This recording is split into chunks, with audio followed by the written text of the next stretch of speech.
What is this guy talking about? I cannot control this person.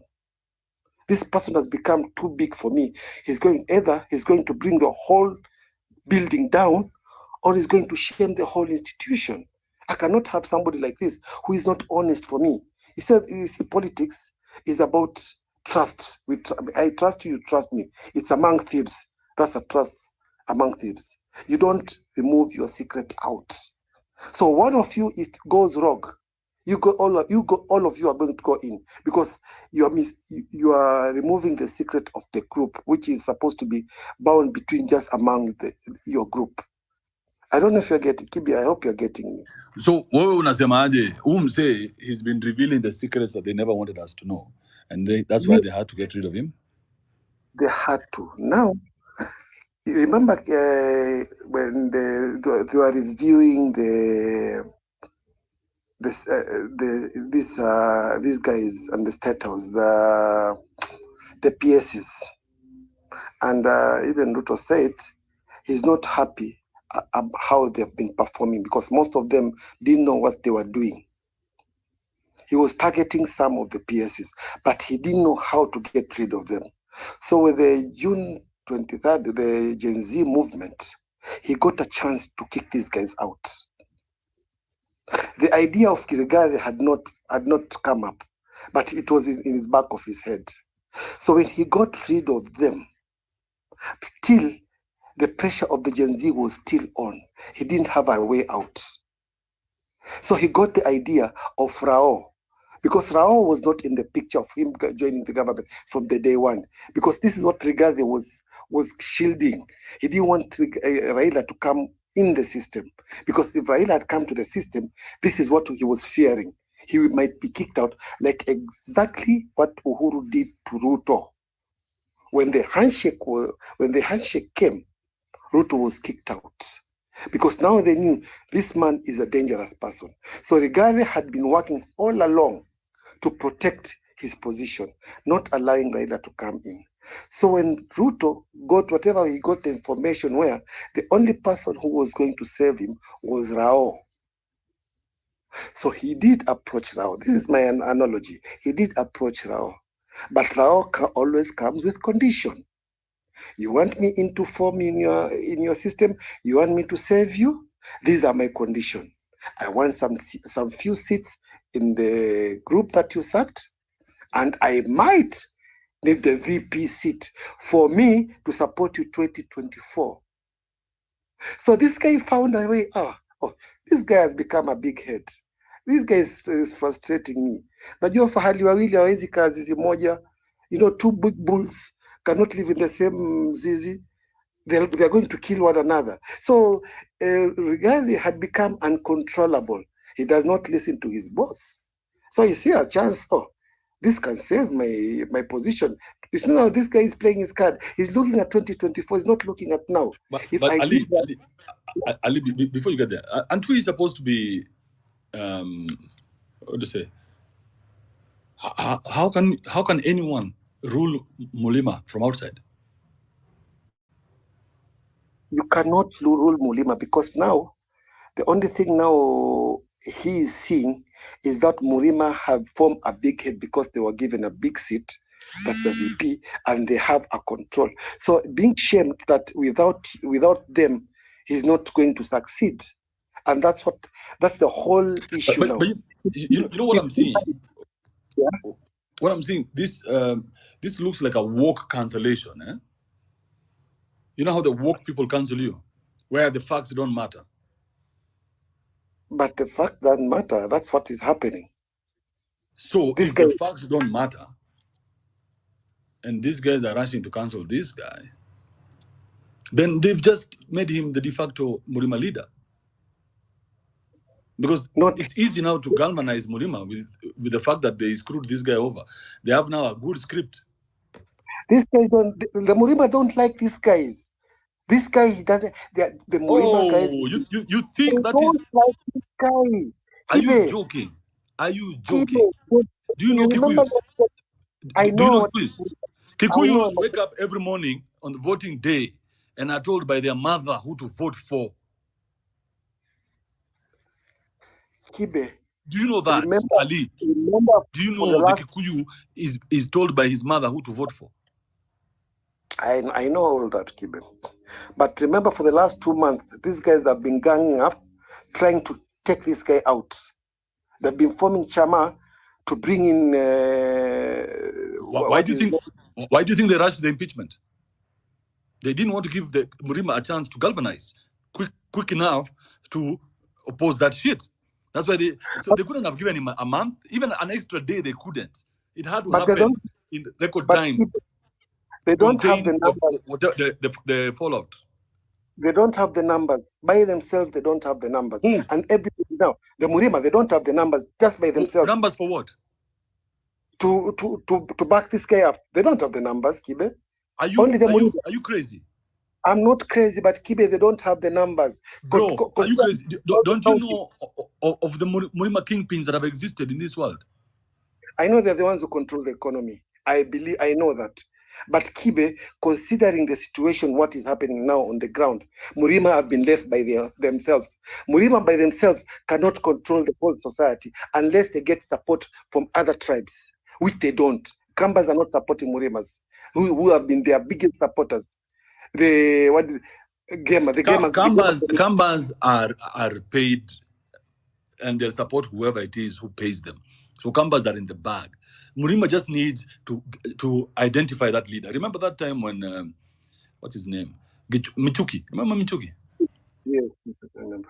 When Michuki said our leader is now Uhuru Kenyatta, nobody around the country could attack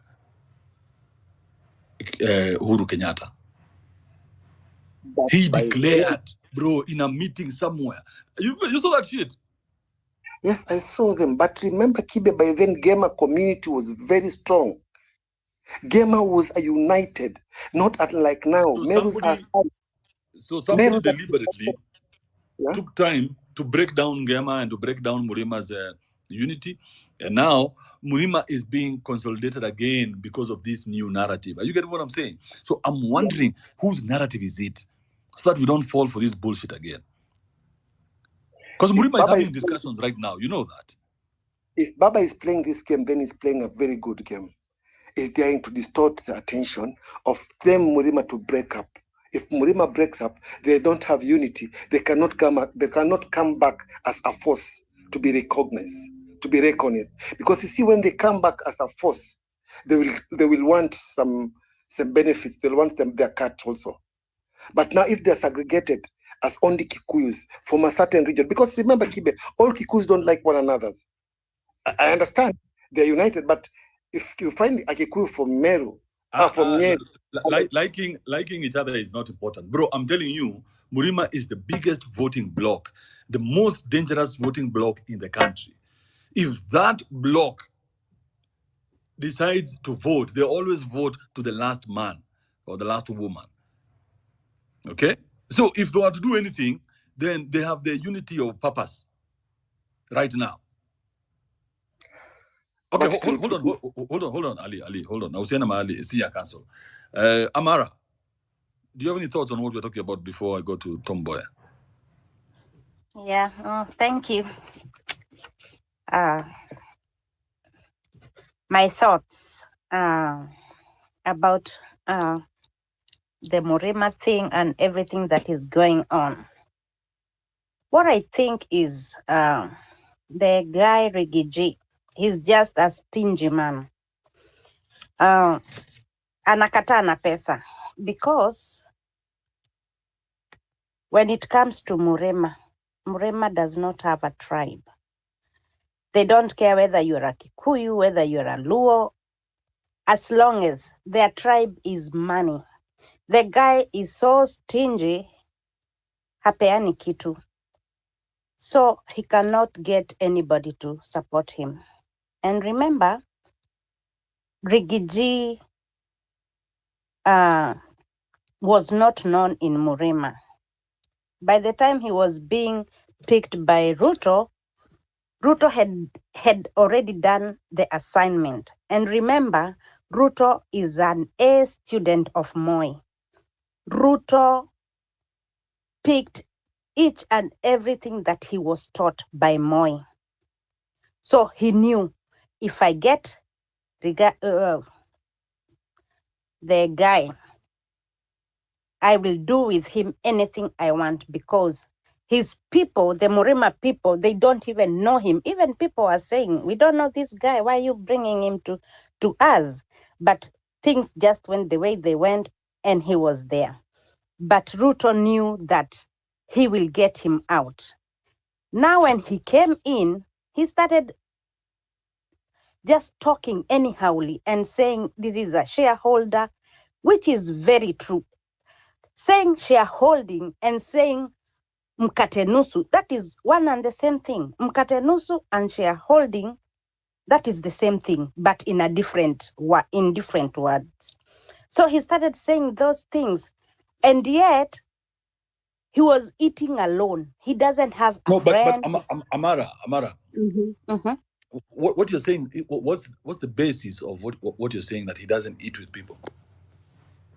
He doesn't. When you have people, even when you go, let's say, when he goes to like Nyeri, you will see that everybody, even, handouts, the handouts he doesn't give. You can tell. Isn't that like a good thing? It is a good thing, but the guy is so stingy. Like now,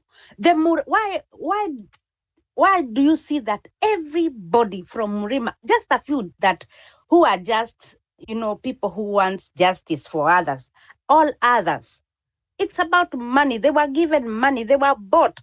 Any Murima person, give him money. He will sell even the mother, the kids, and everybody. Just give them money. The guy has billions, but he cannot give money. So he's going down because he's so stingy. And Ruto knew that. That is why he picked him. And then remember, you were saying about the Murima don't have the kingpin or whatever. Remember, Kenyatta the Mzee is the one who eliminated the kingpins, the person who can become, when he eliminated Gigi Karaoke, that is the time it started. He started eliminating, thinking he will live forever. Unfortunately, he had to die. So he picked Moi, while Njonjo was there to be groomed, but he knew Njonjo will be so strong. So he decided to go for Moi. Remember, Moi picked Uhuru because he knew Uhuru was weak. Anything, remember, when Uhuru was picked, Moi was telling him everything that he would do. And that is why Ruto came in, because Ruto was a student of Moi. So what Ruto is doing is exactly what Moi used to do. You see, Moi had Akina Kamodho, that is Kina Keshongwa. He had every region you can see he has. And Raila is always the bargainer.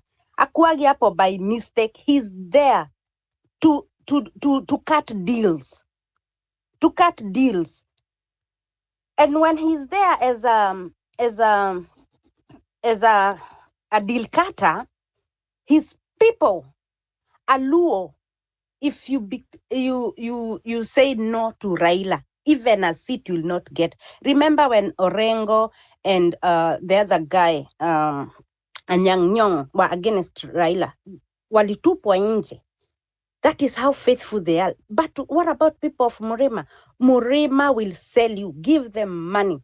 This thing is business. What they were saying about shareholding, it is true. It is now money is exchanging hands. If there is anything that is talking in that place, is money. People are going to the bank, like you are saying, blank check. And then Ruto noticed that Kuria can go with the masses, like with Morima people. What did he do? He just gave him money, and Kuria sold his whatever like that. So to me, I can say all this thing is about the people who own Kenya are people with money, and us wajinga sisi wananchi, we think it is about what is Murema. Murema is what? Nothing like Murema here. It is now, mtu akufe kivyake, ujue vile utasurvive, kwa sababu if it is Rigiji amekataa na do, amekataa kupea watu do, amekataa kununua watu do, you can tell those people are given money, he's refusing to give money. Hakuna mtu, if somebody like Matiba angekuwa kingpin wa Mrima, alienda wapi?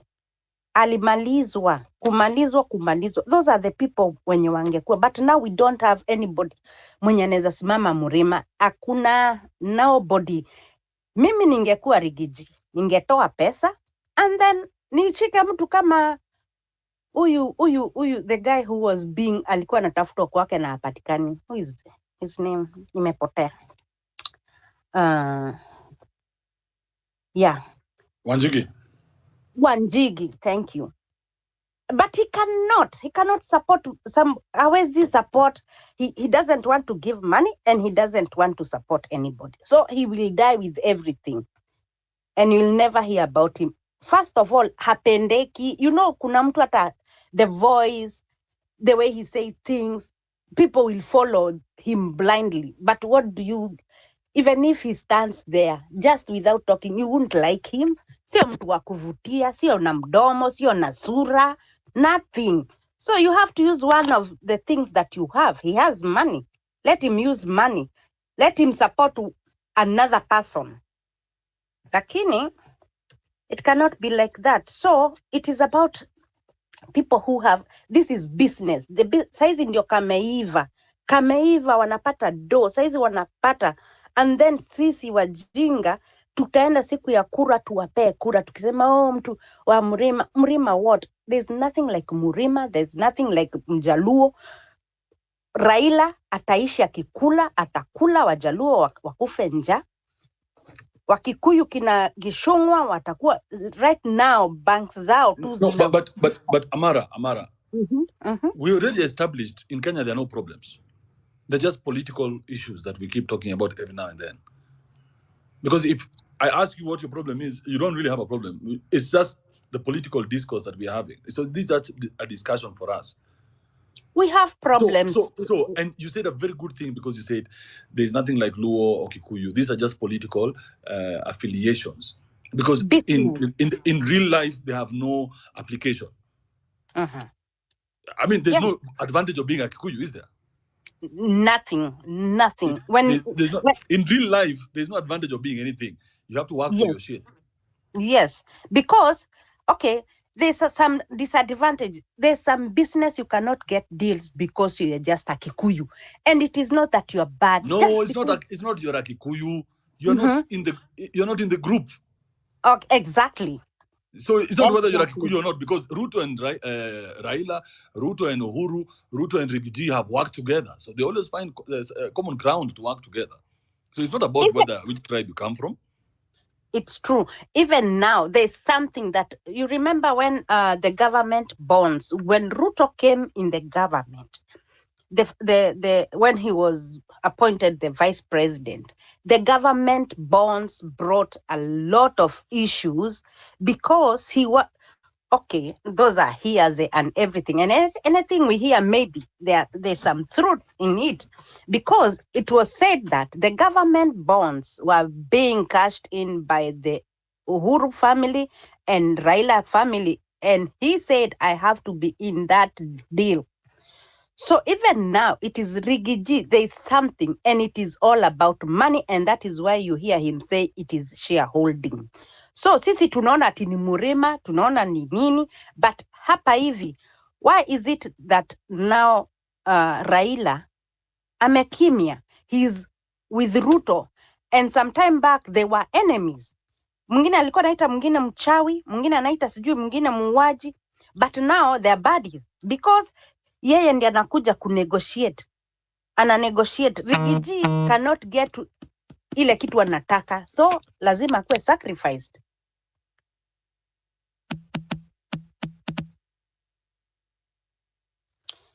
Yeah, I think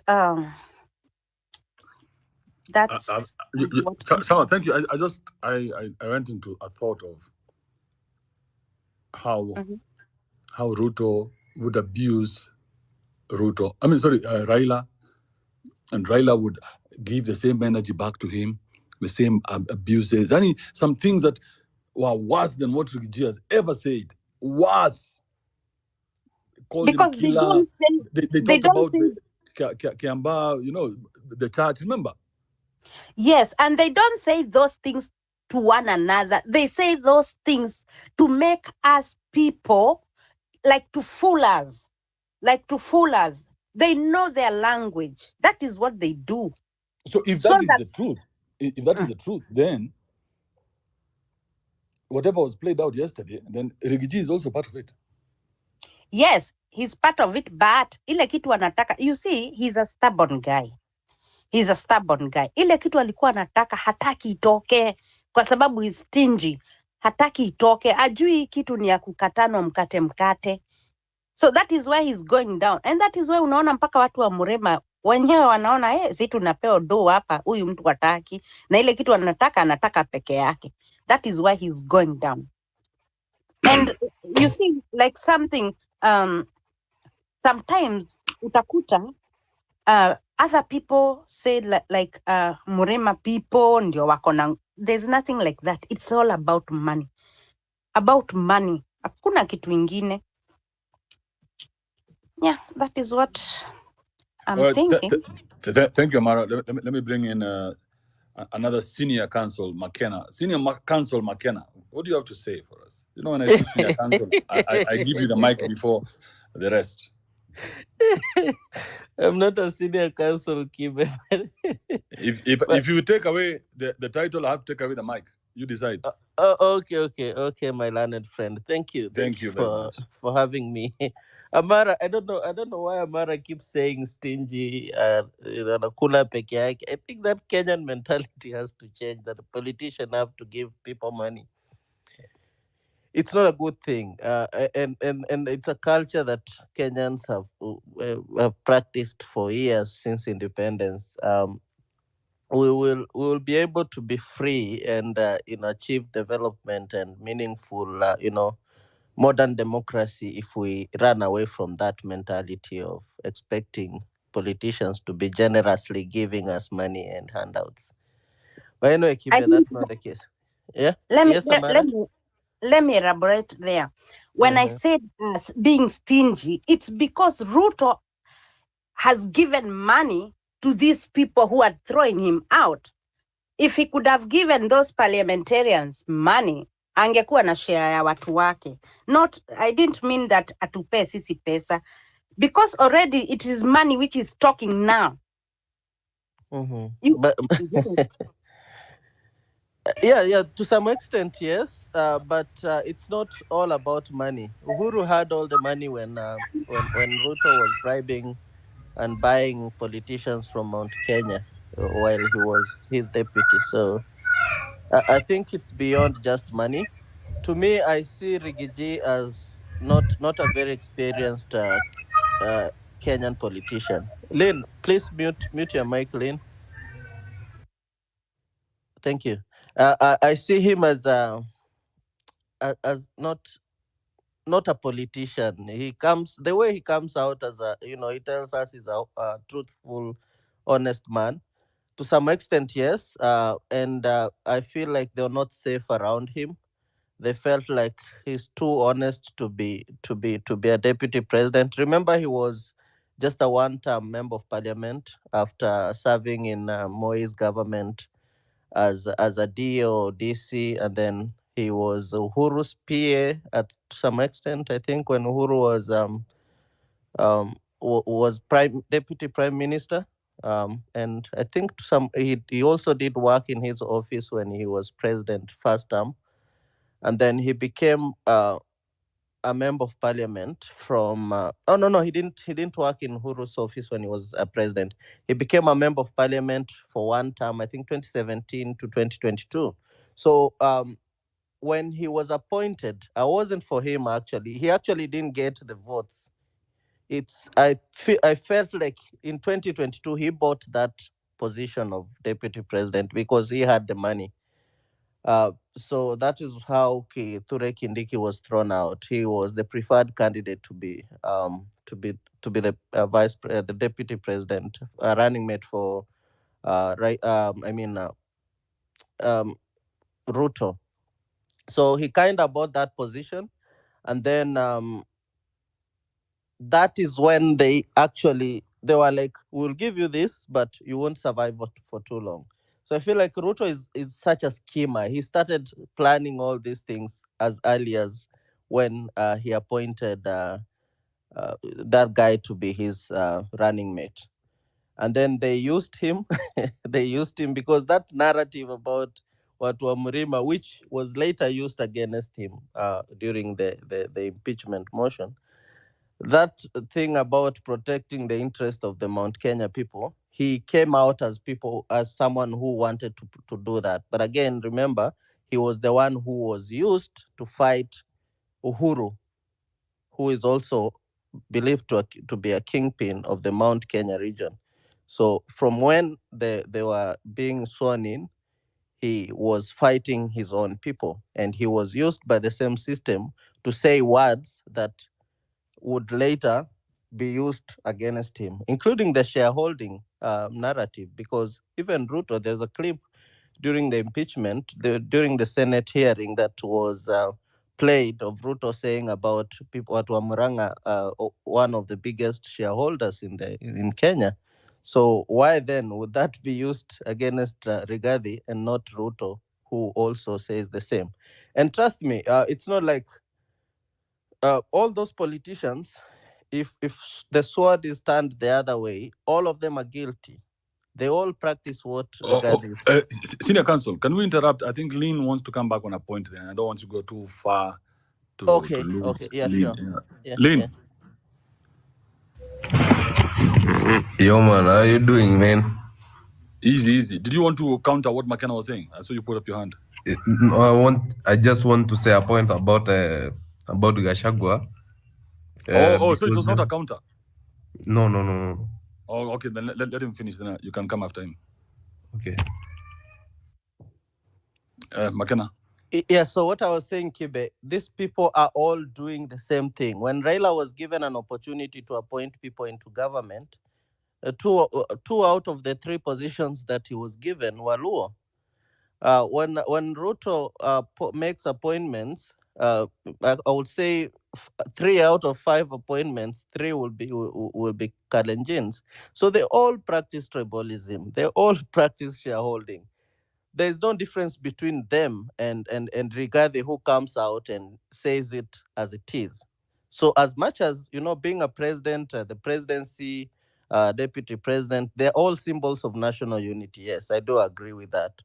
Uh, but his wrong is just coming out and saying what is actually it, what the truth is. While Ruto might not say it in public, yes, but he does it. We can all see him practicing it through the appointments and all that. And we can see Raila doing that. If Raila was given an opportunity today to appoint, say, maybe a deputy president to replace Rigathi Gachagua, 90% chance that person will be from Luo Nyanza. If Mudavadi were given that opportunity, the 90% chance will be So from. let's speculate, Kidogo, McKenna. Yeah. Um, it's happened. Rigiji is gone. Yes.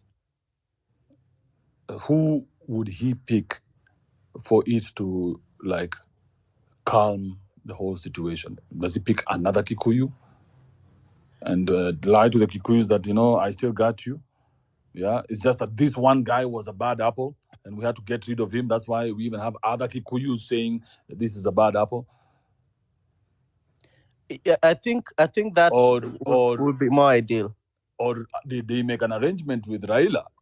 Because remember, he's just given Raila 4 seats, some of the most powerful cabinet seats in the country. Bro, this Yeah. thing is not a joke. You saw how they were celebrated when they went back to their counties. Mm-hmm. Yeah, and these guys don't have counties. Yeah. Joho does not have a county. And he went back and he was celebrated. Back where, my guy? Mombasa. Exactly. Mm-hmm. So, they might give Raila the choice, or maybe that's the plan. So No, if they do that, what happens to Murima? That's a question I would. Yes, Murima will rebel. Kibe, 7 out of 10 Kenyans are tribal. Trust me. People, as much as even if you don't gain anything from the government, you would prefer someone on top there being from your tribe. When you For say they some will reason, rebel, people think it's beneficial to them when someone from the tribe is leading. okay. When you say they will rebel, how does that look like? Ruto will lose votes, and the ground will become slippery for Mount Kenya MPs who support Ruto. So are you saying that if Murima rebels, Mm-hmm. Ruto has lost Murima, he can never go back to Murima. He can never go back to Murima. He'll He'll be never have hated. Yeah. another rally there or anything. You see, he even cancelled last weekend. He was supposed to be somewhere in was it in Meru, Embu, somewhere, and he cancelled last Sunday. Akajua hawa si wamechizi. Omechizi, yeah. So he might, things might be a little bit kidogo si mbaya sana if he appoints a Meru, Embu. But if he goes totally away from the Mlima and appoints someone else, say from Western or Nyanza, then he will lose a lot of support from the Mlima. Wow, we are seeing a whole new game play out. Yeah. Because it's also very peculiar, the kind of hate they have for this guy.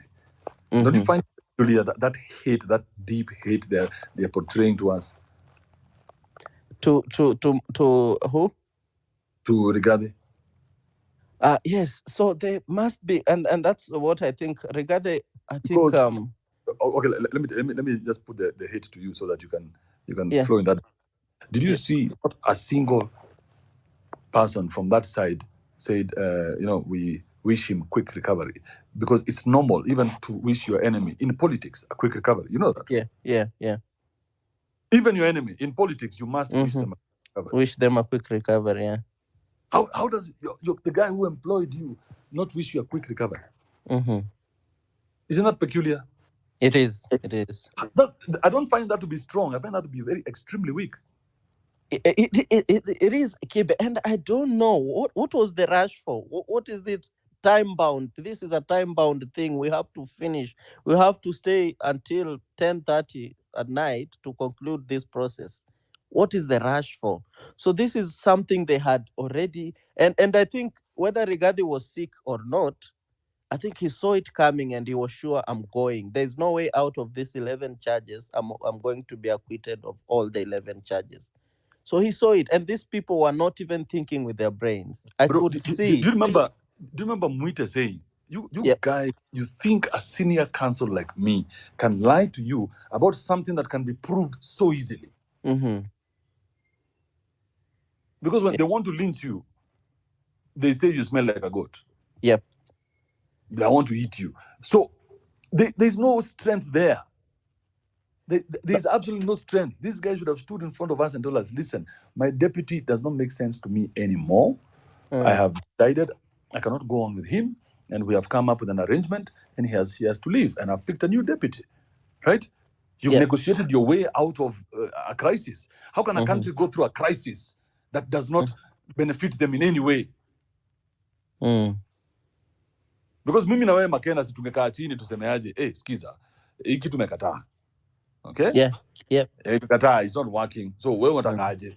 Mm-hmm. Nataka hivi, tukae chini to negotiate, and then you go your separate ways. But I'm not going to use other people to come and attack you. Yeah. Imagine. And even Uhuru, remember the last time of Uhuru, he put up with Ruto's nonsense. Ruto was busy campaigning. That's when they called him Tanga Tanga. Uhuru never tried to impeach him. He let him be and went on with his business. This guy, he couldn't stand Rigathi for more than 2 years. It's actually about 2 years since they were sworn in. And he's already out. Even in bed, in a sick bed in hospital, they couldn't. Yeah. Let's look at Uhuru, because I've never given him a fair shake. I always judged him too harshly. Yep. But for the mistake he made during the crisis, the corona crisis. Yeah. But if you look at him, what did he see in Ruto? If we're to believe anything they say, he told us, you guys don't go for this guy. I noticed something in him and he's not a good guy. Mm-hmm. And he told guys, and he couldn't say it because then he didn't want to go down the impeachment way. But he told us, hey, you guys, this guy is not a good guy. Yeah. So but at that time, either we were too much in our feelings, but good or bad is the person who has won. So Ricky G has lost round one. Mm-hmm. Apende asipende. Yeah. He should have strategized better. And he shouldn't have fought his own. No, he should have known he's going to lose the round one. Yeah. So unless that was the plan. Because remember, he cannot be in good stead with his boss and go against him in 2027. Yeah. Sindio? Yeah. So he has to find a way to fight. Nika ukitaka kuachana na bibi yako unaanza tutafutanga to fight tudogo. Hata kinyambo unasema, by the way, this is why I can't stand you. You know? So this guy must have found him. He had to find a way, because that's probably the arrangement of Murima. Find a way to make this guy into a martyr, and then bring the power of Murima back, because you have to consolidate it with a death. And there's political death yesterday is what, you know. Yeah. But with the they call it Mount Kenya East, I think he will maintain that, because remember, Kithure Kindiki is still a powerful person in government. So he has lost the other parts of Murima, but not Mount Kenya East. But you see, now the problem is, there's this group called Mungiki. Mungiki is like the Gen Z movement. They are very easily, what are they called? Assembled. Yep. That group caused mayhem times of Moi. It was like a whole army, you guys. That group of young Kikuyu men who are so close to Nairobi are extremely dangerous. You know that? Even collecting taxes. Yeah. Bro, that group of men Nairobi is their hometown. Yes.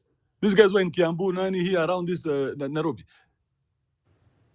Even Kayole, a lot of them in Kayole.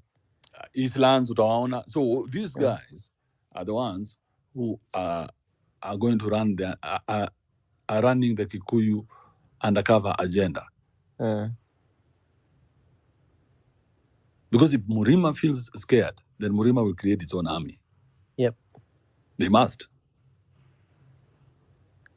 So the only way is for Ruto to appoint someone from Murima to calm down the situation. And try and dilute whatever it is that we're talking about. Yeah. That makes sense. We have a long way to go, Kibe. You would listen to those senators and think they are serving the interest of Kenyans. I vouched for them and I said, Senate looks very sensible. Yeah. Shock on me, my guy. I was so impressed by the arguments. And then I started hearing the other argument and I saw what Senator Sifuna did. And I was like, shame on you, Senator Sifuna. Yeah. Shame on you. Shame on you. You know, it's so shameless. Because on one hand, you want to be truthful. On the other hand, you've been held. It's so shameless. It's, man, we have a long way to go as a country. But now again, you have to pick a side. You see, Sifuna cannot exist without picking a side. So now he's been compromised. Sifuna has to be, and as long as he's been compromised, he's never going to open his mouth again. Those big political parties for him to be able to win Nairobi senatorial or gubernatorial seat if that's what he wants. So he has to, align with the party interests. So sometimes I think the parties limit the brains of Man, some of imagine those people. someone like Senator Boni Halwale, a brilliant senator like that, Uh-huh. and you can see him having to crush his brilliant mind to to prosecute a nonsense point. Yeah. You're like, what? You're And like, even Otienda Molo, right? yeah. I was like, man, look at this motherfucker. I even switched it off. Yeah, and even Karen Nyamu yesterday has had the balls to say that Rigathi is not politically mature. Eh, It's politically immature. That is coming from Karen Nyamu. So when Karen Nyamu calls you mature, just I go mean, back. what brains does Karen Nyamo have apart from the people she's sleeping with? See, that's Nothing. where she's getting her Brain information. zero. Yeah, Yeah. zero brains. So the people who she sleeps with are the ones who tell her, by the way, Rigathi is not mature. Hey, he's not mature. Yeah. Next time she stands it. You didn't see how she was shaking. We thought she was not going to make it through one full sentence. Hi, Andrew, Andrew. Andrew, your love is back. This Alicat, who is this? Hi, Andrew. I got a few comments, and respectfully, Wait, Alicat. say hi. How do you jump? Alicat, mute your mic. How do you Sorry. jump this line of distinguished gents who are waiting to put a point across? Can see the kind of conversation we're having with McKenna. Anyway, women just like taking the joy away from us. That's Man. We're just having time, small tete-a-tete with my brother here from Australia. Why interrupt that? Hold up, Alicat. I'll get to you. There's no rush. I'm not going anywhere. I don't have chest pains. Go ahead, McKenna. Where were we before we were rudely interrupted by this Alicat? You know what an Alicat means, McKenna? It's those cats that cannot be domesticated. Oh, Wild. For some, for a minute, I thought she's one of your exes. You have so many exes, Kibe. So I was like, Thank maybe, you for. maybe let her speak. If she could be one of the ex-baby mamas. She dominated you with that hello. You know, when she came in with hello, you froze because you like pussy too much. You were like, oh man, some new pussy is here. I know you, McKenna. I know your focus in life. You're close to Kisses, right? Yes, from Korea to Kisii is about an hour and a half drive. Exactly. I'm sure you have a lot of Kissi relatives. You have a problem with kisses? No, all you think about is sex. That's why Alicat was able to dominate you with one high. Heal, my nigga. Okay, hold up, McKenna. I've lost you. Let me say hi to. Let's see, Brian Osoro is here. Brian Osoro, can you hear me? Yeah. What's on your mind today, Brian? Umesikiza stories zote tunapiga hapa. What I can say is that you see, sometimes I wonder why Kenyans get surprised when the same thing replays over and over. Like ati tunashangaa, people like Boni Kalwale, Otiende Amolo, they seem brilliant, but then selectively go back to default settings when everybody else expects them to to sound logical. Politicians, and I've always said, if you look at politicians with with logical lenses, you will always miss the point. Me, how I look at them is, and I think Raila Odinga puts it very aptly. He says, "Hii umbo ni ya nani?" I don't know if anyone remembers Raila Odinga using that term. Like when somebody makes a point that is, it makes sense. Raila Odinga will always come and say, "Hii umbo imetumwa." So I feel like people wanafaa waangalie politicians rather in that lens, because there is no way Sifuna will have made sense. There is no way anaitwa nani huyu this guy from Narok, and also a person like Bonnie Kalwale talking about somebody's wife coming to Cooperative Bank to cry. Like, whatever happened there was a political process. I don't think it was judicial. The bar of kufind mtu akiwa guilty or not guilty, it's in fact they even say it's lower than criminal the criminal justice. But anyway, this is what I wanted to say. I feel like this guy, what is his name, Rigathi Gachagua, who did not count. You see, Ruto has always counted. Like people say that, oh, Uhuru Kenyatta, in as much as he was a bad person, he did not impeach Ruto. He could not have impeached Ruto. Ruto had all the MPs. Like there is no, it will have been an embarrassment. So the best you will have done ni angefika pale Senate and still Ruto will have the numbers, not the majority, but sufficient enough to quell your impeachment. So Ruto always counts before he does anything. He's a person who is very calculative. So in as far as I think I'm concerned, Rigathi Gachagua, I feel like he is not very calculative. He shows off his clothes mbio sana, but in Kenya, if you have the numbers, like it's a new religion, even that's how I put it. As long as you have the numbers, you can sin.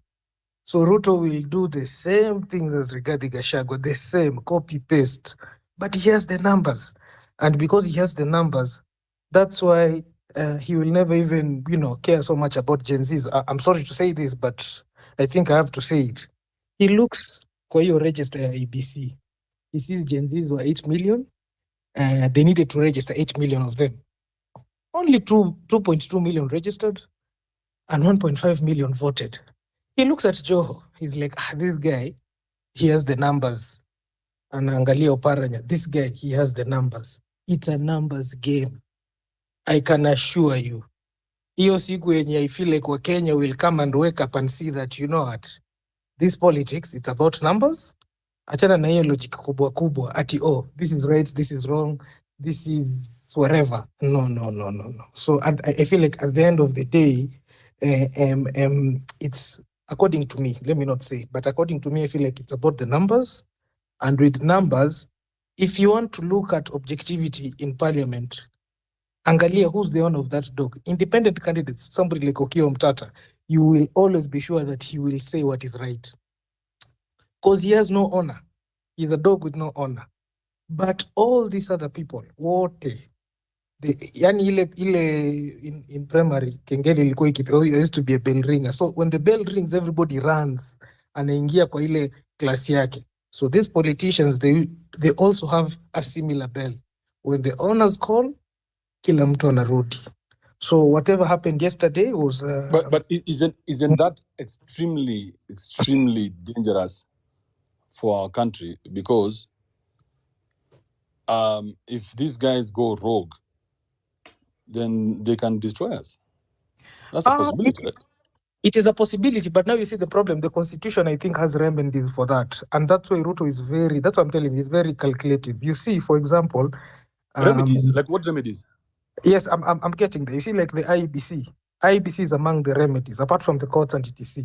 So Ruto knows, and there are like 4 or 5 constituencies where people collected votes to recall the MPs. I know of somewhere in achana na hii, I think even here Kimani Ichung'wah and somewhere in mostly in Central, like they had collected.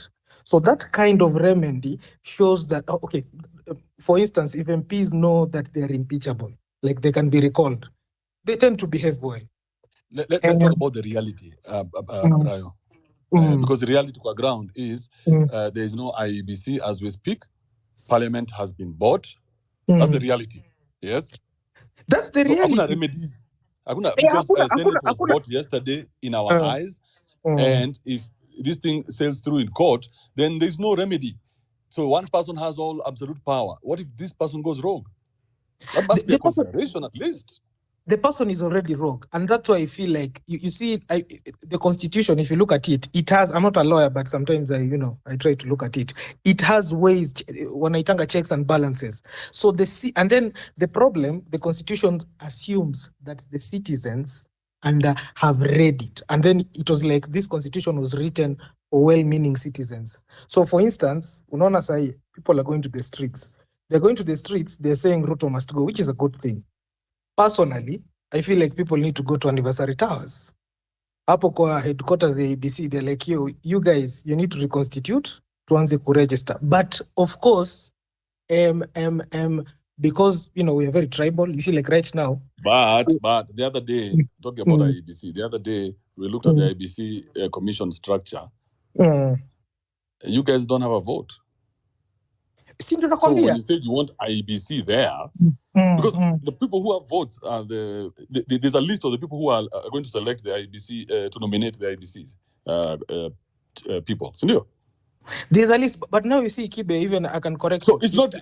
So it's the same thing. It is owned by somebody, because as long as I'm the one who's picking the person to do the job, then I am the job.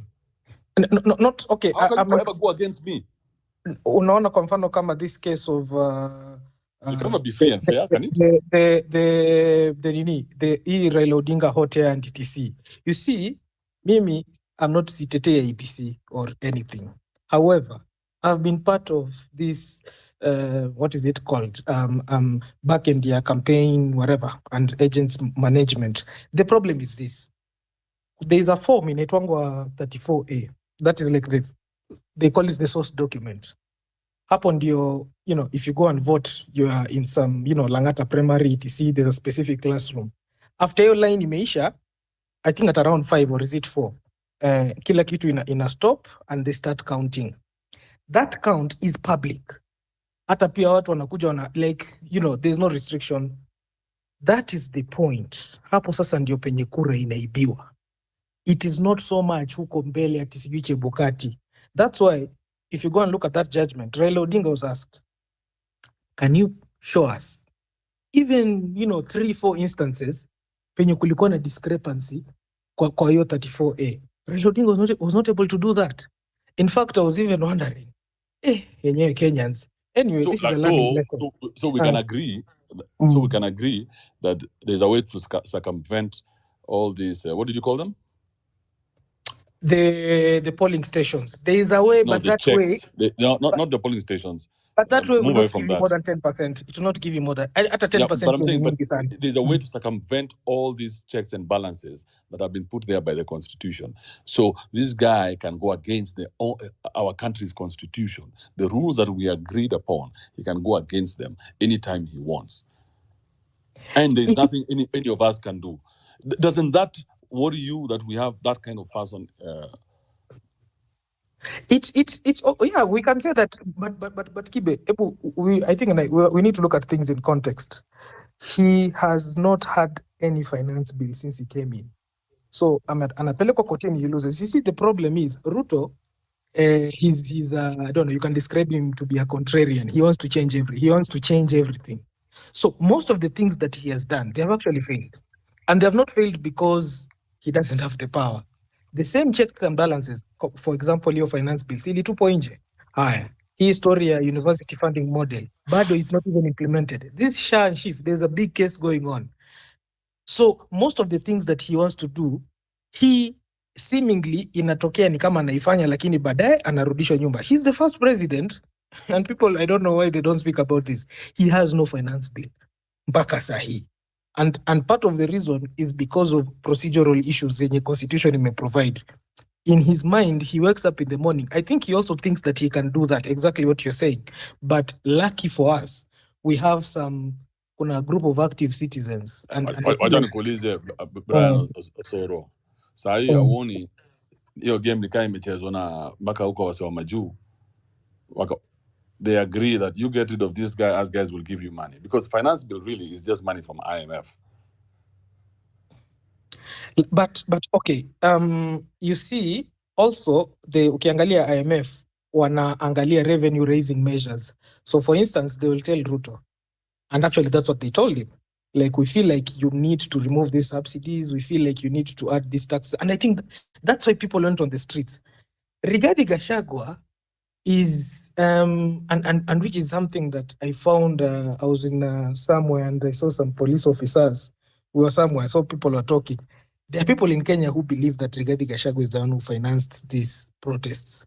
And okay, me from where I see it, I feel like they were spontaneous. But the explanation these guys were giving, I was like, I feel like Ruto is too arrogant to believe that people can hate him.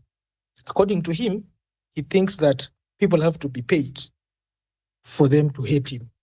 But coming back to what you're saying, he has the levers of power. However, Kibe, me, I can promise you, vitu zote zenye Ruto amejaribu kufanya, you can pick anything. He has tried sijui, Adani, ameona ni noma. Right now, he has gotten a few leeway, amepata leeway kidogo. He has done something with Ketraco, and because somehow Ketraco is not, supposed to do some whatever it is that they're doing, the operations, not necessarily are they supposed to come to the public and explain. But by and large, the guy is very rogue, and I think this is almost like a clarion call. Kenyans should be careful with whom they elect. We can be tribal, but I feel like penye tunaenda, as you're saying, it's getting very dangerous. The guy has the parliament, the guy has the Senate.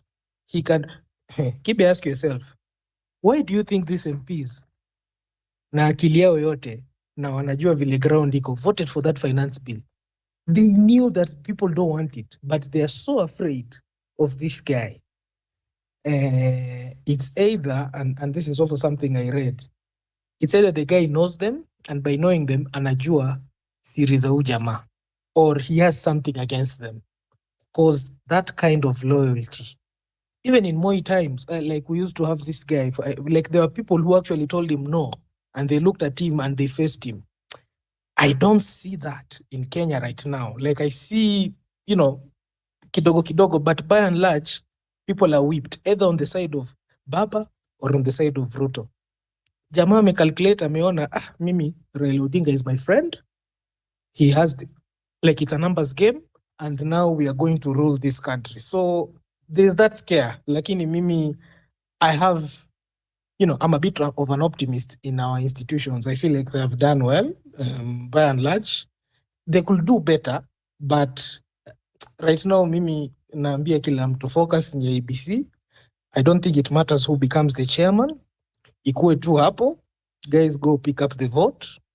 Tupatane uwanjani. No, Brian, that sounds like a very weak position. Weakness. It is not a weak position. It's a weak position because there's no real solution there.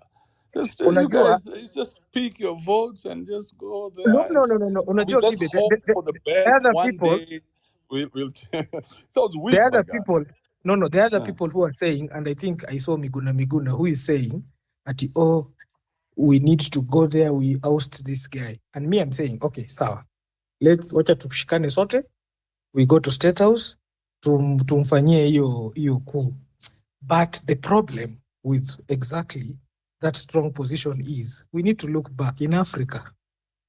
Hata tuangalia hapa Uganda. Like, you can pick any country that went that direction, and I can show you a country that still suffers. It is disingenuous to think that Kenya, we're only 60 years old. Tukianza kujikompare na wazungu, these white people huko America ulikuwa Kibe, these people killed each other. Wende uangalie wenye ulikuwa nayo until they sat down, they were like, you know what, sawa. Benjamin Franklin, kujeni nini, let's write this thing down. It is a process. Me, I'm not happy with the process. I feel like it needs to go faster, but I feel like... So you know what, Brayo? We find ourselves... But we find ourselves in a very peculiar position right now, because we don't know what the mountain is thinking. You see, the mountain is one unit. They've just not been a very good unit, but we don't know what they are thinking. Okay? So, ile place tuko, and you can hear someone like Miguna knows very well that any institution in Kenya is corrupted already. So when you go the institution way, like you're suggesting, then the people who are running the country are running those institutions. Again, remember the ones who sign checks, the ones who decide how much money goes to those institutions. There is a lot of safety in institutions, because ukiona kwa mfano kama sahi Gen-Zs wako na shida, wanaanza kusema oh, this guy sijui Morara what nini he's a conman. They have picked some post alikuwa anafanya huko 2015 almost doing the same thing. I think there's a danger with trusting personalities, and for me this route that maybe Mimi I'm a fan of, it takes time but now it becomes better. Most of these European countries kama hiyo Germany and these other countries, they were messed up. Mimi personally, I feel like if I do comparative analysis between Kenya venye iko and we pick any country even like Germany at our time venye ingekuwa, Kenya is better. And this is not to say that tuko sawa. Why not pick Rwanda? Rwanda is worse. Hata tuko to have some friends who are working from there. Let me tell you, you have a point whereby kuna mtu anaitwa Kagame. Kibe, let me ask you something. And I don't wish this. Let's say Kagame he cannot work no more. Let's say he dies. What do you think is going to happen to that country? The son will take over. That's what you think. And that's what people thought when Kabila died in Congo. And when his son came over, kila kitu ikaharibika. This one, he's grooming him for that. Everybody can see it. He's not doing it in the dark. Kabila was groomed. Me, I don't like the idea of now we are waiting for, you see, like how Christians are waiting for Jesus to come. Let me ask you, so is Kagame good for Rwanda, yes or no? I'll say yes and no. Yes, because he has let's just look at the facts. Let's look at where Rwanda was before Kagame and where Rwanda is after Kagame. So for Rwanda, just looking at the facts right now, for Rwanda, is Rwanda better before Kagame or after Kagame? Some sectors are better off, some sectors are worse off. Is Rwanda, out of 100, is Rwanda better before or after Kagame? Because before Kagame, they killed 1 million people. They say 300, but anyway, 1 million. After Kagame, there's been no death. Yeah, but now Kibe, I feel like that's very selective. I want you to go and look at the story of Uyo top spy mwenye alikuwa kama DCI hapa Kenya. What happened to him? Go and look at that woman. Go and look at that woman who contested. Right now, Rwanda has rebuilt their country to a level it was never before. Kibe, usikuwe victim ya media and etc. Hiyo country kujengwa ni hapo town. Si victim bro. Uliza watu wenye wameenda Rwanda. Uliza mtu ameenda Rwanda, Kigali ndiyo imejengwa. That one I can tell you. This fight is so stupid. Could you stop fighting about whether Rwanda is a good fight? Anyway, wacha tuache alikata kuje, but my point is wewe unaona unaitika kudominate na dem aje. No, si sorry na hivyo Kibe. Ni Okay, ngoja Brayo. Okay, just hold on, Brayo. Hold on. Let's bring in a Rwandese or somebody who's gone to Rwanda to give me that kind of Rwandese is going to come in, but my point is institutions, and I feel like most of these countries we want. You have refused to answer the question like a guy on the left. I asked you a very simple question, and you played around with that answer. That's why I'm not even interested in going further, because nimeona hutaki kujibu swali vizuri. Nimekuuliza, is Rwanda better with or without Kagame? Now, all you have to do is look at the country before and look at the country after. Simple. There's no way that country can have done what they've done if they were not peaceful, if they were not under a strong leader. True or not true? Yeah, you can say that. So that's the only argument. So Rwanda has made it through that process because they realized where they made the mistakes. In Kenya, we don't know that. But now, unajua hiyo pia it's a bit myopic, because I've asked a question: what happens if the guy goes? And you're saying his son is going to come through. And history has taught us that when a society has a lot of trust in an individual, it never ends up well. That's why that system works well for the Arabs. Why do you think it would not work well for Kagame? What if it works well for the Arabs? Why did you have the Arab Spring? You see, I feel like sometimes we are very selective. We're talking about countries where there is a king. Where there's a king, where there's none of this. We used to have a Shah, the Shah of Iran. What happened to him? Si alifukuzwa nje kama kuku mwitu. Like, Iran iko na nuclear power, sio? Lakini inaruliwa na nani? Iran Inaruliwa is a na the threat. Ayatollah. Do you know how organized? And you are a guy in IT, Brian. You're a guy of IT, sio? Do you know how organized as a people you must be to have nuclear capability? But now here you have nuclear capability, but ukiangalia kitu inaitwa Human Development Index. You Do pick you know Iran and then you pick other countries like Europe. You pick other countries like Europe. Organized you have to be, Brian Osoro, to have a bullet train in your country? I mean, Kenya, we have the SGR, but sasa si kuna watu wanakufa na njaa. Do you know how well organized you have to be to feed a nation of over 50 million people? You have to be organized. But at the same time, Kibe, if you look at things in totality and ukiangalia uone, I've picked a country, you've picked Rwanda. If you pick Rwanda, we decide to pick on an indice. Sasa tuseme, maybe for example, you talk of, I can talk of human rights. I mean, will I want to be in Rwanda? And me have many friends who are in Kenya. Where is your evidence? Where is your evidence? Because me have evidence. My evidence is nilisoma na hao majamaa. What about human rights? I have an evidence of a whole museum in Rwanda where before Kagame sorted that shit out, that was what was happening in Rwanda. Kagame came, put an end to that, and became the president and has led it for 20 wonderful years. And every time we see Rwanda, they seem to be getting better and better. Yeah? And now they're even advertising Rwanda. You think they would advertise Rwanda for you to go to Rwanda to see people who are poor and dilapidated and under stress of this monster? I feel like he would invite them to Rwanda for them to go see that. He's proud of Rwanda. He has built Rwanda. He's telling them, come in here, put in your investment. It's like a company. It's like he knows exactly what he's saying. So why aren't you seeing that, Brian? I'm seeing that. And I also have a friend akona company pale. The minister of Rwanda alikuja, he's doing health. Alikuja, aka welcome. This is a minister coming to they have a startup hapo. Very nice. It's called Luna. That's good. Me, I'm not saying that kuna hiyo part. But now me, I don't like, okay, and I'm talking about myself.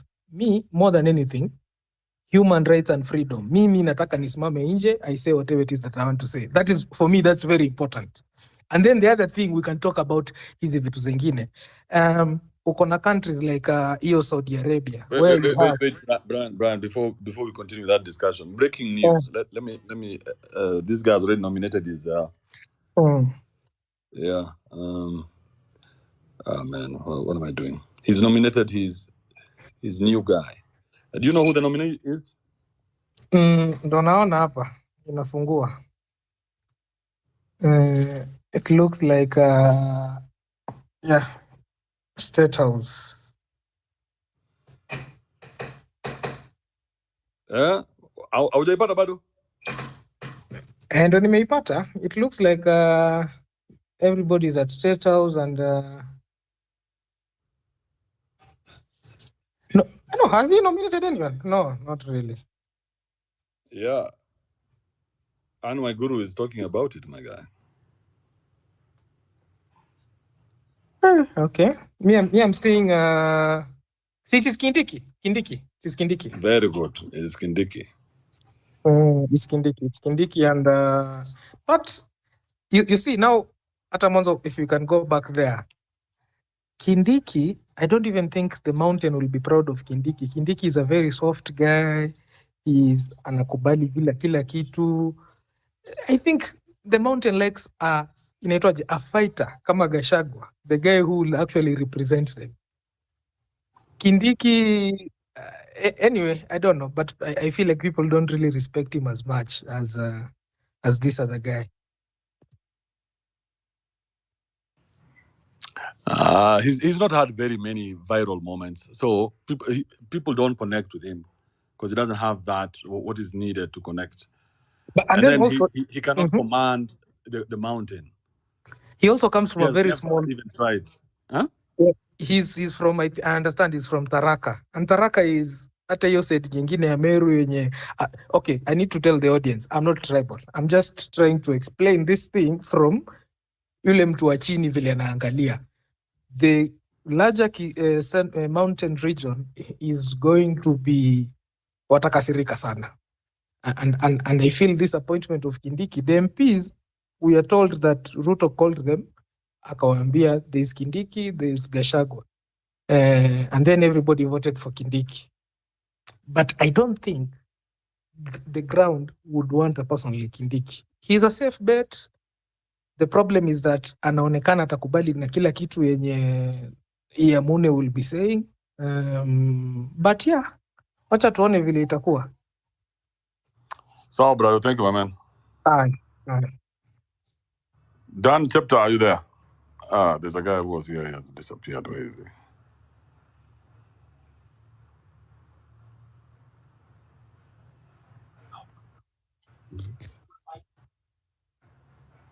Atlas.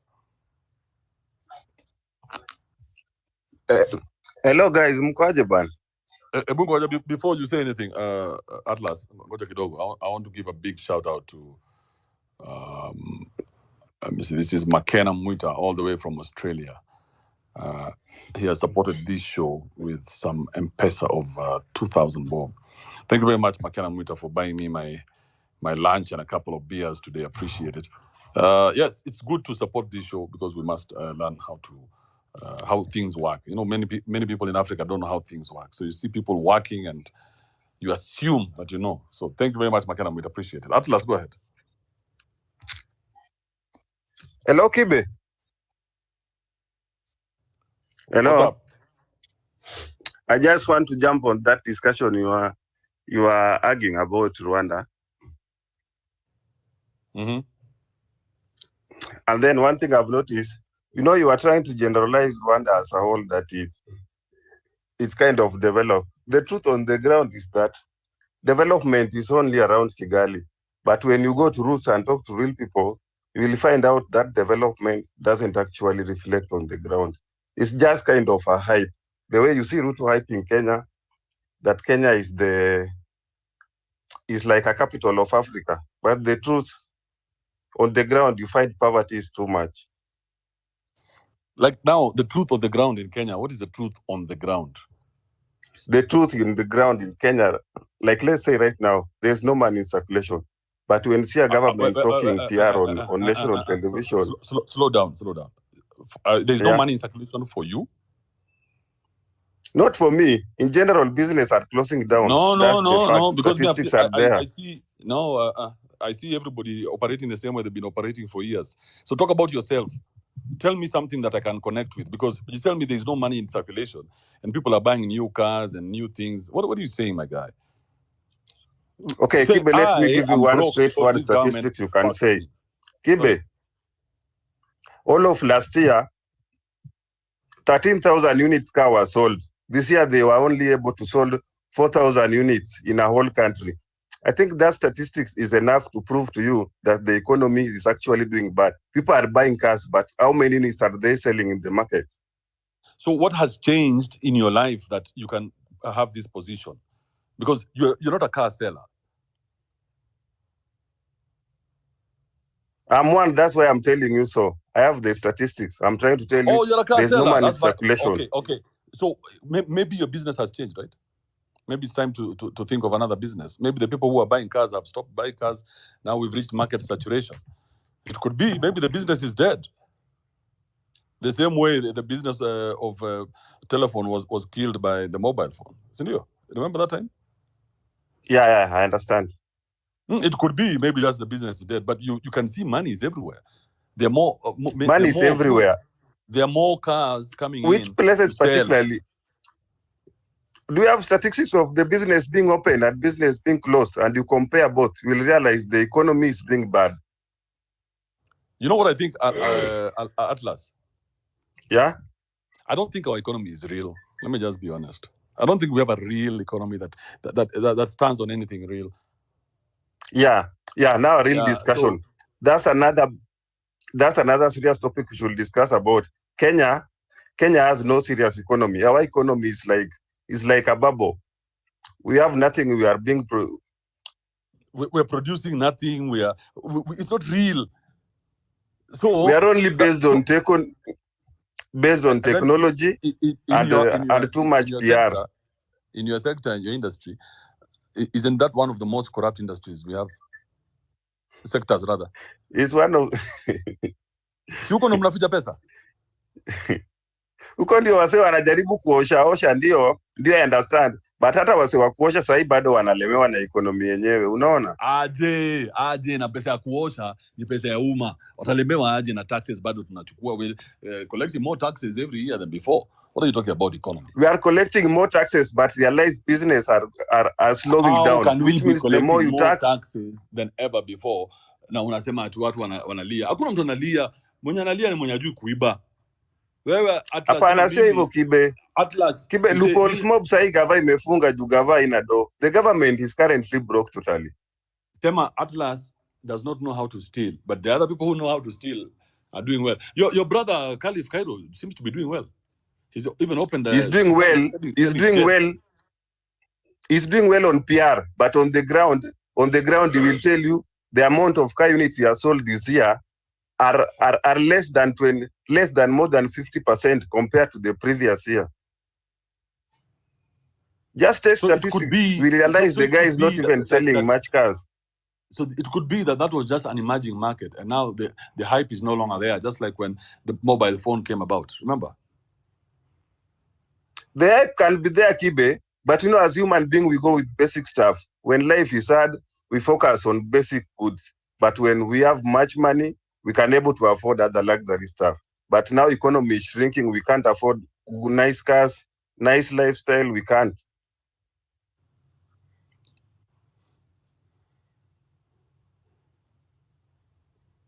Interesting. Okay. So according to the motor industry, you are selling less cars? Yeah. Last year, from last year, there has been a drop of more than 75% on car sales. Last year, the sale was like 100%. This year, the sale is only 25%. If you compare the 2 years, we'll realize that our economy is actually shrinking and the government is totally broke. Okay. What about the number of car yards how that have closed up? Do you have that statistic? Because it should follow that. Like, for example, Mombasa, many car yards have closed because they can't pay taxes. Is that a fact? That's a total fact. Mombasa, we only have 2 new showrooms since last year. There's no showrooms that have come up. We only have 2 new showrooms, yet the showrooms that have closed are so many.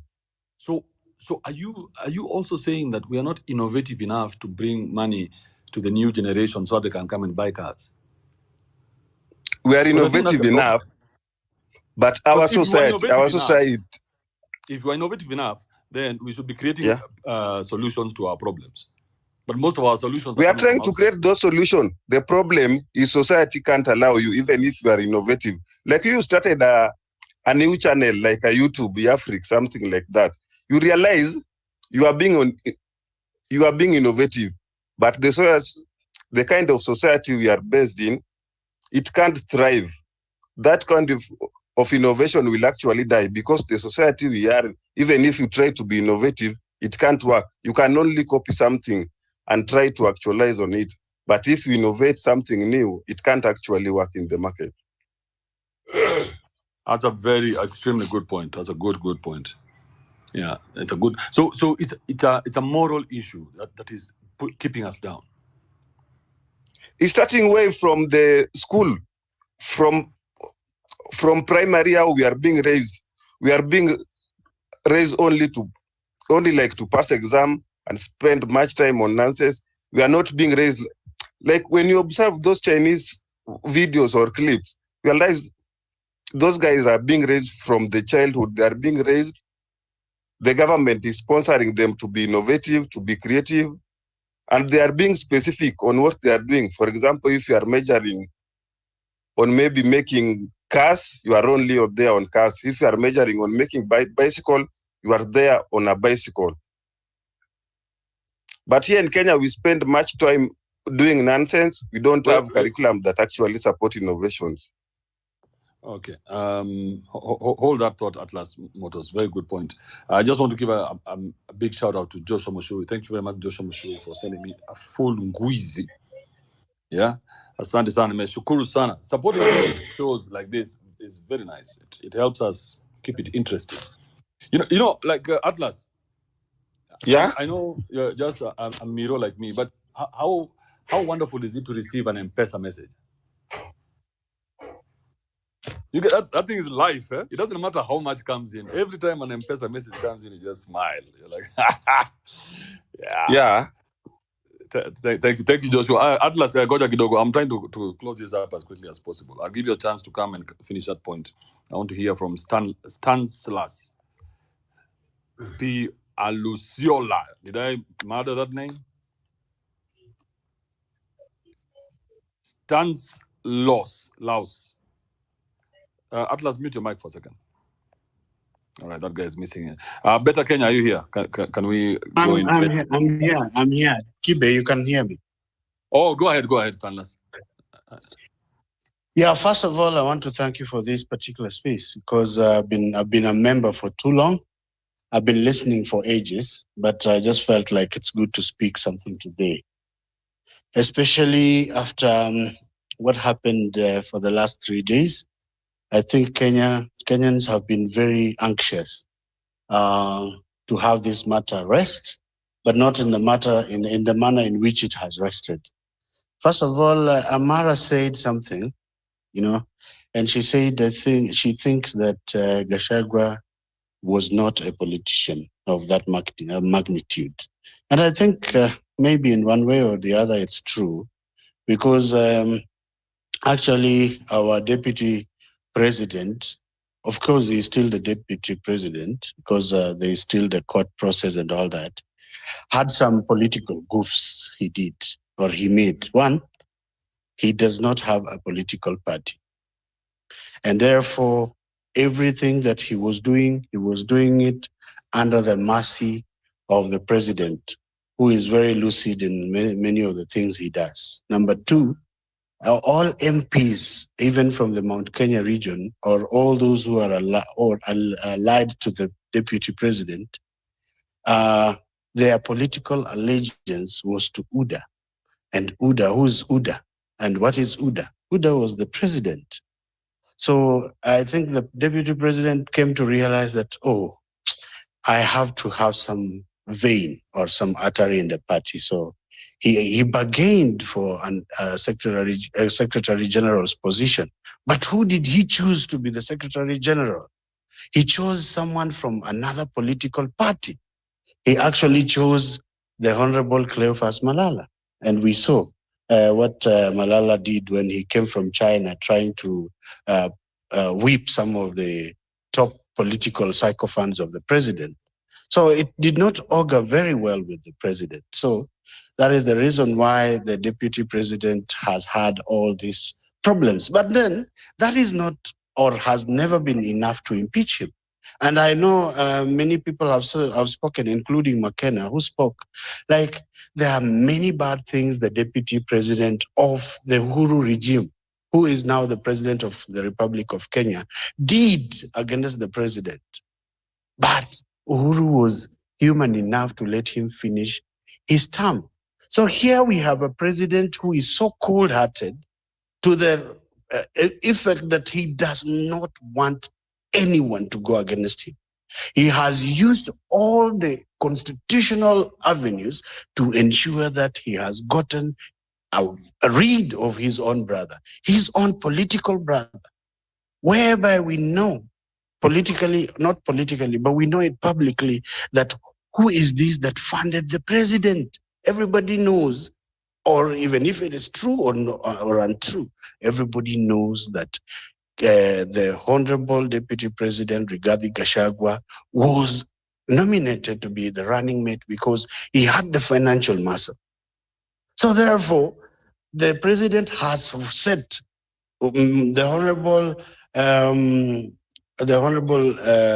Ruto has set the record straight that I will not have anyone question me. even if you are who and who, whether you are coming from the most populous tribe, whether you are coming from the most populous political union or political formation, I want someone who will be my lapdog. So it is very evident that the Honorable Deputy President has been a victim of circumstances, and this was well planned. This was very well planned. In fact, he did not know that his public utterances, his public nuances did show people that this is who Rigathi Gachagua is. And here is a president who does not want anyone to outdo him. So the likes of Ndindi Nyoro are completely embarrassed because they said that Kenya is our business and so is Africa. But they forgot that the government, as Mishuki said, that the government can uproot your teeth today and then they will send you back to government to report what the government has done to you. So I really feel sorry for the deputy president for having gone through what he has gone through, but it is also a very big lesson for our people from the Mount Kenya region, because it is actually the first time where they will feel the heat of being in the opposition.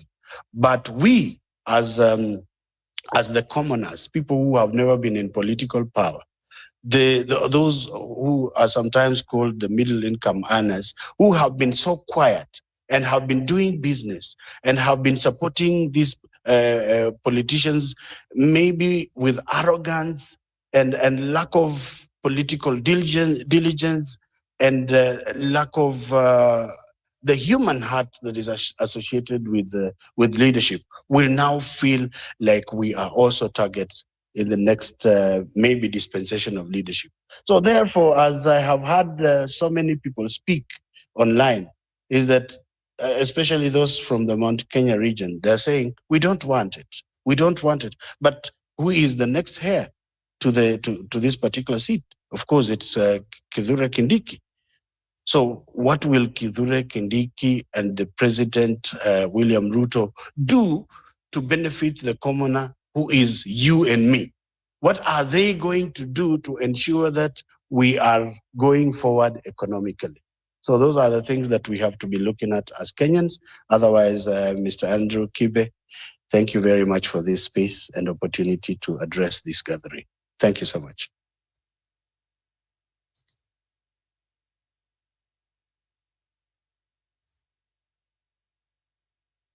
Thank you, Stanislaus. How do you pronounce your name? My name is Stanislaus Philip Alusiola. Stanislaus. Hey, but you can easily call me Stano. Oh, Stano.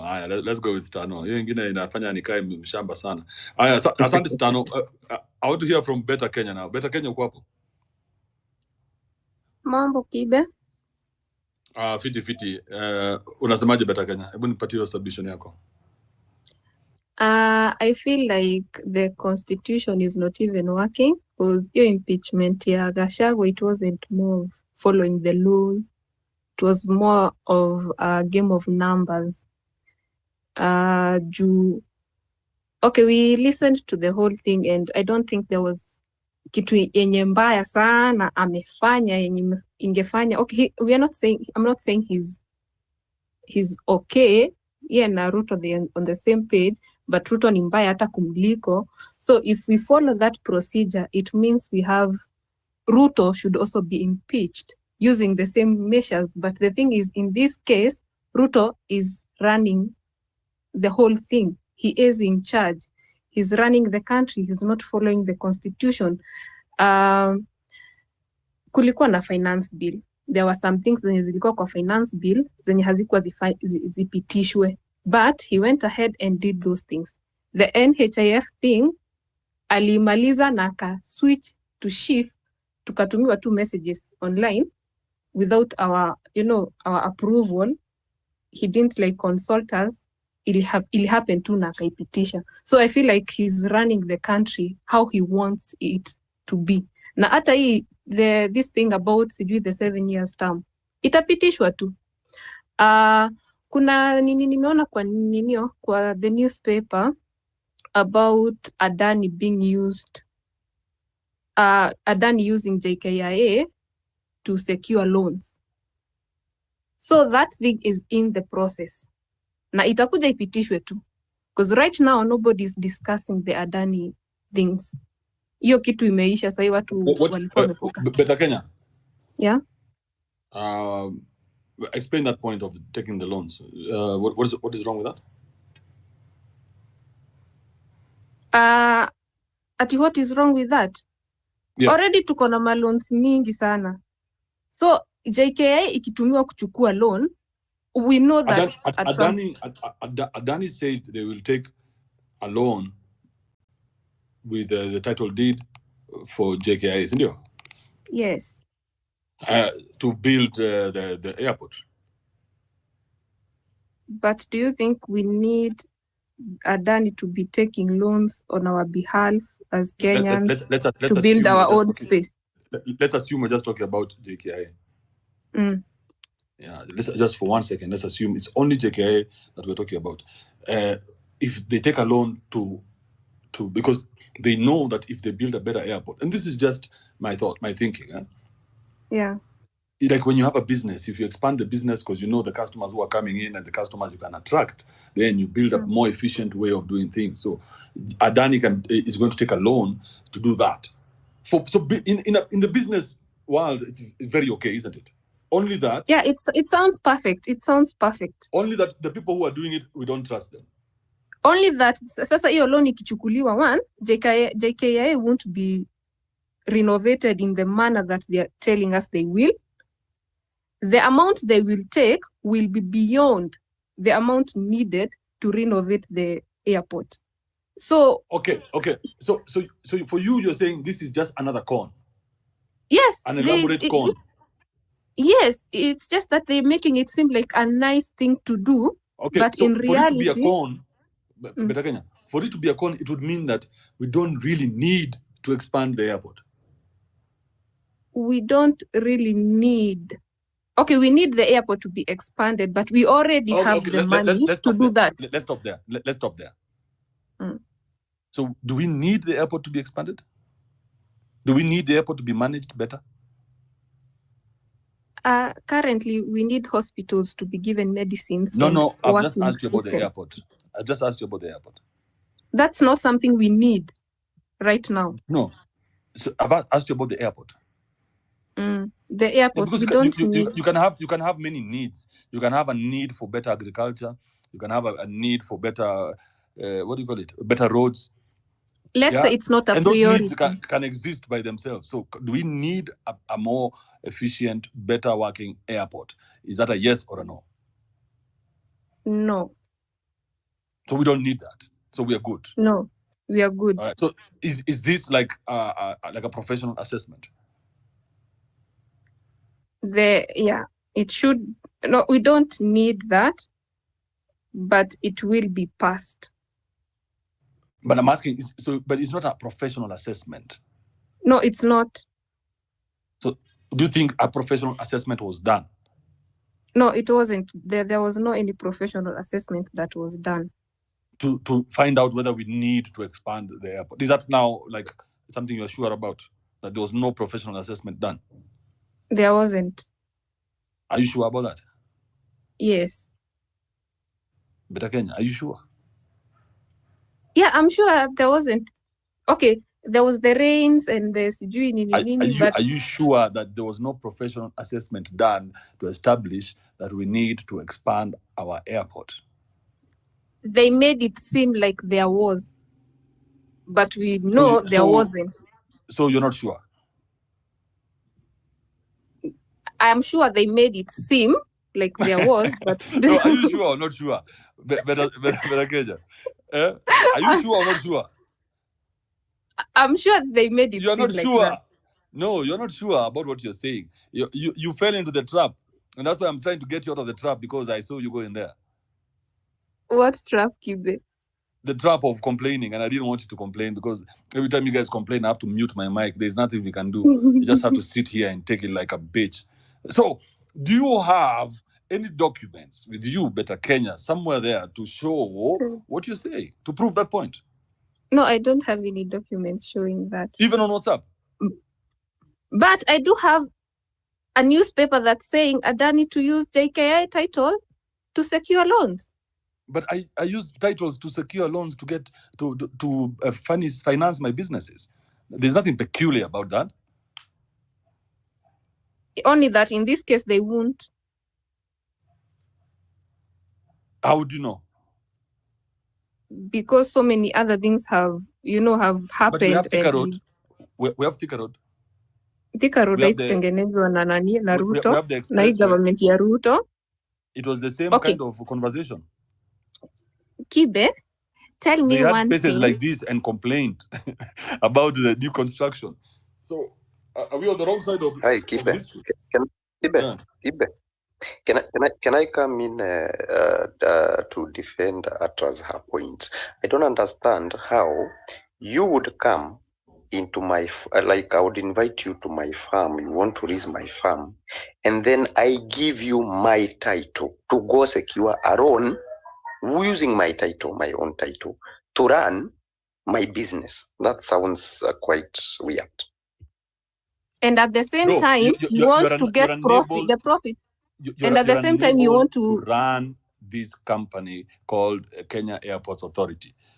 Yeah, you're unable to run it. What do? You have to find somebody who can run it. You don't have the brains to run it.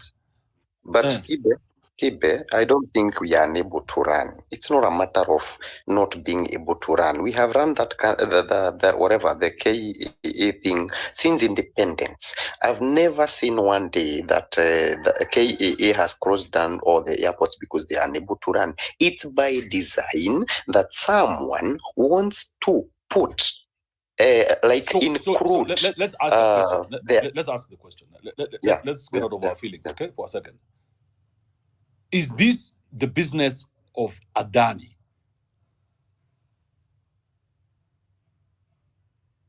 No, it's not the business of Adani. And now you are out of order, Beta Kenya, because that question was to Nevs. Oh. And you don't even Kibe. have any supporting documents. You're just saying no. Kibe, kindly rephrase. I will reply. Kindly. Is Adani in the business of managing airports? Yes or no? Yes, it is. Is Adani known to do what they are saying they are doing? They're going to do? Are they known, they do. Are they known Yes, to do they those do. things? Yes, they do. Okay. So what's the problem? My problem is I don't understand how Adani would come. For starters, it sounds a bit weird for someone to say that we are unable to run our airport. Where are the facts? The reason I'm saying this is from the onset, KAA has been running all the airports without an issue. That's for a fact. No, there have been many issues. Why would you say that? Why would you lie while you understand, my guy? I'm not lying. All you need to do, all you need to do is go to Larry Madowo's Twitter's page, and you'll see all that shit there. Yeah, I know. I've seen that. But now, hold on. What we can do is look at Adani and some of the airports they've managed before we open our mouths and say Adani must go. Sindio? Patrick, we could, but now the way that we must interrogate the evidence provided. Yeah, you see, I noticed this. It's the same. I noticed this in Senate yesterday, when they didn't give Rigijia a fair chance. So now I have taken a step back from being a judge. I'm not going to be judging with the rest of you. Adani must go is somebody's idea. It's not my idea. I didn't even know about Adani, but now that we are talking about it, Adani, do they manage airports? Is that a yes or a no? Yeah, they do. So do we have a company in Kenya that manages airports? Currently, there's none that I'm aware of. It is only the parastatal that is known as Kenya Airports Authority that has been so riddled with corruption that they can hardly even buy fuel. But there are factors. There are some of. Slow down. Hold on, Kibe. Slow down. Yeah. Let me take you to the next point. Do we know of corruption at Kenya Airways? Sure. Has Kenya Airways ever even tried to make a profit? Anybody? No. From the moment the white men stopped managing Kenya Airways, what happened? But now, Kibe, it's like we are mixing issues here. Kenya Airways is a private entity from KAA. Kenya Airways. Is that a fact, though? Yeah. Is that a fact? Yeah. I have. There's a time I used to work Kenya Airways is a private entity. No, what I mean is a different entity from KAA. But it belongs to who? It belongs to the government, Patrick, but it also belongs to the public. No. You know, the people, they are Kina. Yeah, but the majority shareholder decides what's best for the company, don't they? Isn't that the right of the majority shareholder? Sure they do. Yeah. So if they decide that they also want Adani to manage, isn't that also like, because once you get a guy who can do these things for you and his work is management, why would you not give him management and reap the benefits? You know, Kibe, we are not disputing the fact that we need the airport in a good condition or, be able to handle all these millions of people they are talking about. The problem we have is the route they are taking. In terms of using our properties, I mean Kenyans' property is collateral for them to get loans. There is no way you are gonna tell me that I'm going to rent your house and I need your title for me to get. Hold on, Kibe. I listen to you. I listen to you. There's no point there. That's what I'm trying to tell you. We do that all the time. I get the point. You've already said it. Why are you repeating it? We do that all the time. We do all our businesses. There's nothing new there. Why are you acting like you're new? Maybe let me sit that one down. It's okay. It's okay. Let me sit that one down. It's okay. I mean, why is it so hard for us to talk about something without catching feelings? Because we have already taken a position, and that position is now informing the way you're going to argue. So if I take you away from that side of argument, because for me, I'm just going opposite what you're saying. That's all I'm doing. I don't have a position. So if you go one direction, I go the other. But now, when I go in my other direction, it seems like I have more points than you. So did you really interrogate Adani Pasco, my nigga? Listen, Kibe, I don't have a problem with having an, having Adani run the whatever, the KIA and all that shit. So and do also, you know whether Adani has taken a loan with another airport title deed, and it succeeded, and they did these things? Do you know whether that is Can you give me a second? I could Google that because I think I know whether I want that information from you, because I think you are crucifying a company you've not done research on. No, what I'm saying is there's a time I think I came across such kind of information, like they use collateral from another country, a property to gather whatever, the monies to run the same installations. It's like we had an issue with the SGR, I think, and there was an uproar when it was said that we used the Mombasa port as a guarantee to be able to finance this project. We had the same issue. We had the same problem, and I'm saying we don't have a problem of doing business or what?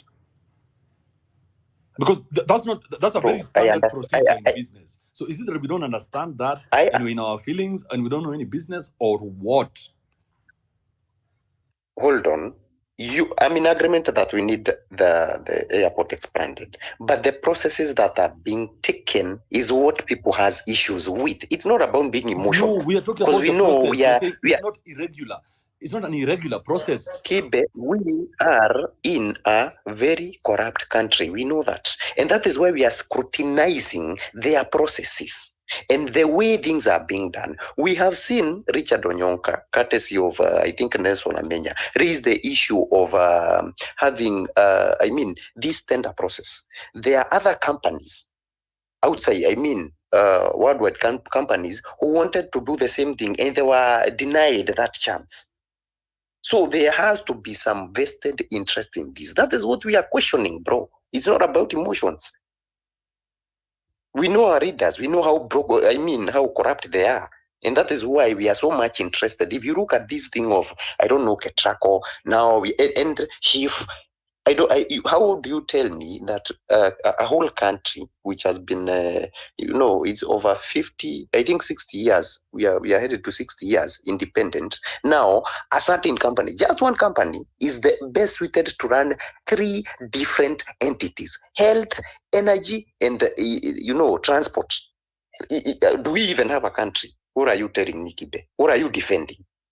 Do we have a country? Do we have leaders? Do we have technocrats? Yet we are exporting, our experts. We are exporting our experts. And now we are... Isn't that all we are? Because you're comparing us to somebody else, you know? So the only reason why you're getting worked up is because you're considering us to somebody else. That's what you're saying. You wish we could be this thing. You wish we could. No, but we're just botches of the world. Man, now you see, how do we move forward from here? Why do you need to move forward? How do we move forward accept it? Accept your position. You're Mbotch. So how can Mbotch be left to manage anything? Isn't that how many? Let me ask you. How if in your lifetime have you ever come across someone who was a botch some times ago, and right now he's a CEO or she's a CEO somewhere and running their own company? That is the kind of the positive mentality we need to instill in our people, because we can be able to do whatever is being said that we cannot. The problem is, hold on. The problem is, as long as the botch is a how do you say it? It's a shaming word. Then the botch is not a real profession. But in other countries, the botch is a real profession, isn't it? You can live a life being a botch. So the problem is we don't understand our position, because if we did, then we would stop living in utopia and understand what's happening on the ground. On the ground, everything is being controlled by the companies. These companies come in with too much money for you to say no to, whether you're Kikuyu, Luo, it doesn't matter. You see, let me take an example of like the US. These people, if you look at the way they procure or they run their, I don't want to compare, I'm not comparing, I'm just giving an example, and it's a place you've been to. If you look at the companies that does produce, the military assets and all that, like Lockheed Martin and all this, and the Raytheon and all this, Northrop Grumman, those companies, they belong to the US. So what do? They procure from their own country. Yet who runs those assets? It's the government. So it's not like we are not able to run. It's by design that KIA is not able to manage. Neves, please do not lie to yourself. Show me what we produce. Because the US... What do you produce like what? What do you mean we produce? If the US wants to do something, all they have to do is print money, right? Yeah, just think about that. Think about how crazy that is. They don't... Now, all they Michael, do is just... You asked what we produce. Print. So you asked what we produce. What do you mean by that? The US produces money. Yeah. They print money. So if you want, other countries want money, they just print, and then you're in debt to them. And then they open companies in your country, and then they start bringing in products there. That's how it works. You know that, huh? Yeah. So even the other day, Donald Trump, he met with Tim Cook. You know Tim Cook of Apple? Yeah. Apple CEO. Something. Yes, and they had a discussion about how there's some crazy tariffs they are paying in Germany or something like that. And Donald Trump assured him that once he gets into presidency, he's going to go negotiate for him. Yeah. You understand what I'm saying? But now in Africa, I do. In Africa, because the only reciprocal thing we have is big diabs. And his big diabs are cheap. Africa, the only thing you produce is a good time. Okay, we are not beating the allegation. It's okay. It's fine. Let's give it to Adani. Bro, There's nothing I can do. Because exactly. now, I'm trying. What I was trying is to instill some sense of confidence that we can be able to manage this if we had the right people, the people with goodwill. If we went ahead, implemented like Kibaki's Vision 2030, trust me, Kibe, we wouldn't be what you are talking about right now. By 2030, we would be, you see, free education, the ICT hubs, the Konza City, Technopolis, and all these things are visionary. Now, the political goodwill, we don't have any political goodwill. We are still stuck in the tribal, the tribal Let me cocoons, tell you. and the ripple effect. Hold on, the ripple effect. Before you get to the ripple Yeah. effect, let me tell you, anytime I hear free, I panic. Why? Because it is not innovative. No. Why would you say it's not innovative? It's not innovative. Free is for losers. There's no innovation. So you want to imagine tell me a country that all the English, all the European countries that offer free education. Is that what you're trying to argue? I'm saying offering free education is a psyop. Okay, well, that's your take. Because the people who have money, they do not get free education, do they? My point is, I mean, if free education let's not. We should be giving it to everybody, but the people who have money pay for it because they know how important that education is. Let's not delve into the issue of free education because we'll derail from my main point. My main point was if we had the political goodwill. What I'm trying to tell you, trust we me, don't have it. We have never had it. We need to live in our reality. No, we had it with Kibaki. We have for never me, I would say had we had it with Kibaki to change this country for the better. We don't. We don't want to. Okay. We don't have the appetite for it. And you saw yesterday at the Senate. Can I put across my point now? No. In fact, mute your point. I want to hear from Better Kenya now. Just hold on. Yeah, Better Kenya. Jump in here. This guy is trying to can I mute? Kibe, what you're saying ni umekuja okay, because you see it started with a lease. Us leasing JKIA to Adani for 30 years. So umekuja nimekulisia I'm a piece of land. You want to do business in it. Why do you need to use that piece of land to take a loan to develop it? It makes sense. Why doesn't it make sense? Why doesn't it make sense? I've given you the space. Yes. Sindio, it's yours. To run it however you want for the next 30 years. Not however the money that is made we've agreed on how I'm going to run it. And I'm going to make the money that you'll be making from it. Infrastructural changes. And you'll be getting money from it, profit. We have agreed on how we're going to share whatever comes through. Yes. There is an agreement. Exactly. Kuna ile pesa yenye utakuwa unapata for helping me grow this thing. Yes. So I'm building it for you. And this so is one of the strategies. So why do you need my title deed? I'm building this for you. And this is one of the strategies that I've come up with. I've said, hey, listen, so you want me to manage this for you. Let me tell you a good scenario that worked for us. We did this and this here, and it worked, and we were able to repay that loan, and we got a very cheap loan. So there's probably that discussion that has happened, Better Kenya, don't you think? So why do they have to take the profits? Sibasi wakuje. We don't know the details of the deal. You and I are just arguing assumptions here. We don't know the details of the deal, but I'm thinking a deal would have all those components in it, wouldn't it?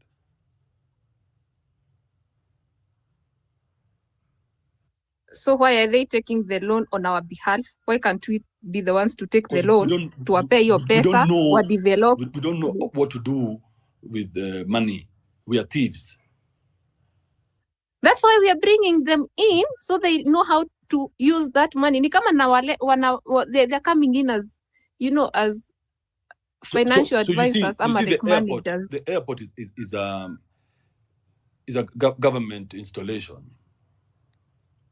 Yeah. And it is more important for the airport to be run well than to even make a profit. You know that?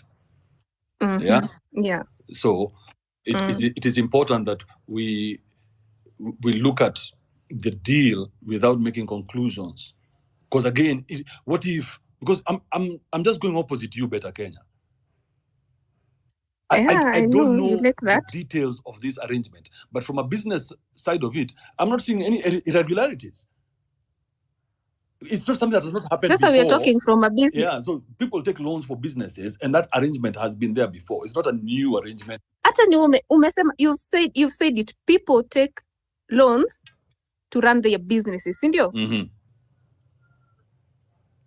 So in this case, we should be the ones taking the loan to run the JKIA thing.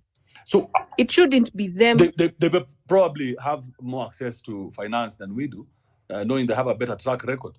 They are less corrupt, and they'll probably get better interest rates. I mean, just think about it. So they should go there. As guys, they should go. We're unable to run our own installations, our own institutions. We're shutting them down every day. Because, we are thieves. The people who built this shit are no longer here. So we need to bring in new colonizers, because us guys cannot. Nasijakata. We bringing Adani to help us, develop JKIA and, run it better. But why are they using our title deed to get a loan for themselves?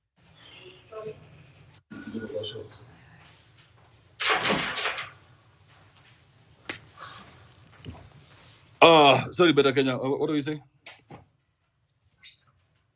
I'm saying, why is it that they're supposed to run the airport for 30 years, but at the same time they're using our Ninio to take money for themselves so they can use that money to develop, JKIA? Si wanafaa wakuja na pesa yao. But how can they use their own money? You see, the deal is, Better Kenya.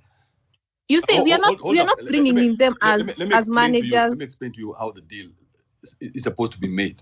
Because they are not developing their own business. They are developing our airport. So whatever developments they are making are for us. Because this airport cannot be taken away from us. Okay? But they've leased it. So meaning technically it's theirs for 30 years. Yes, no. They've leased the job of running the airport. No, they've leased the airport. Yeah. JKIA, not the... So then the airport. So it's okay. It's a very common business practice. So what's wrong with that? Why can't we give the country back to people who know how to run it?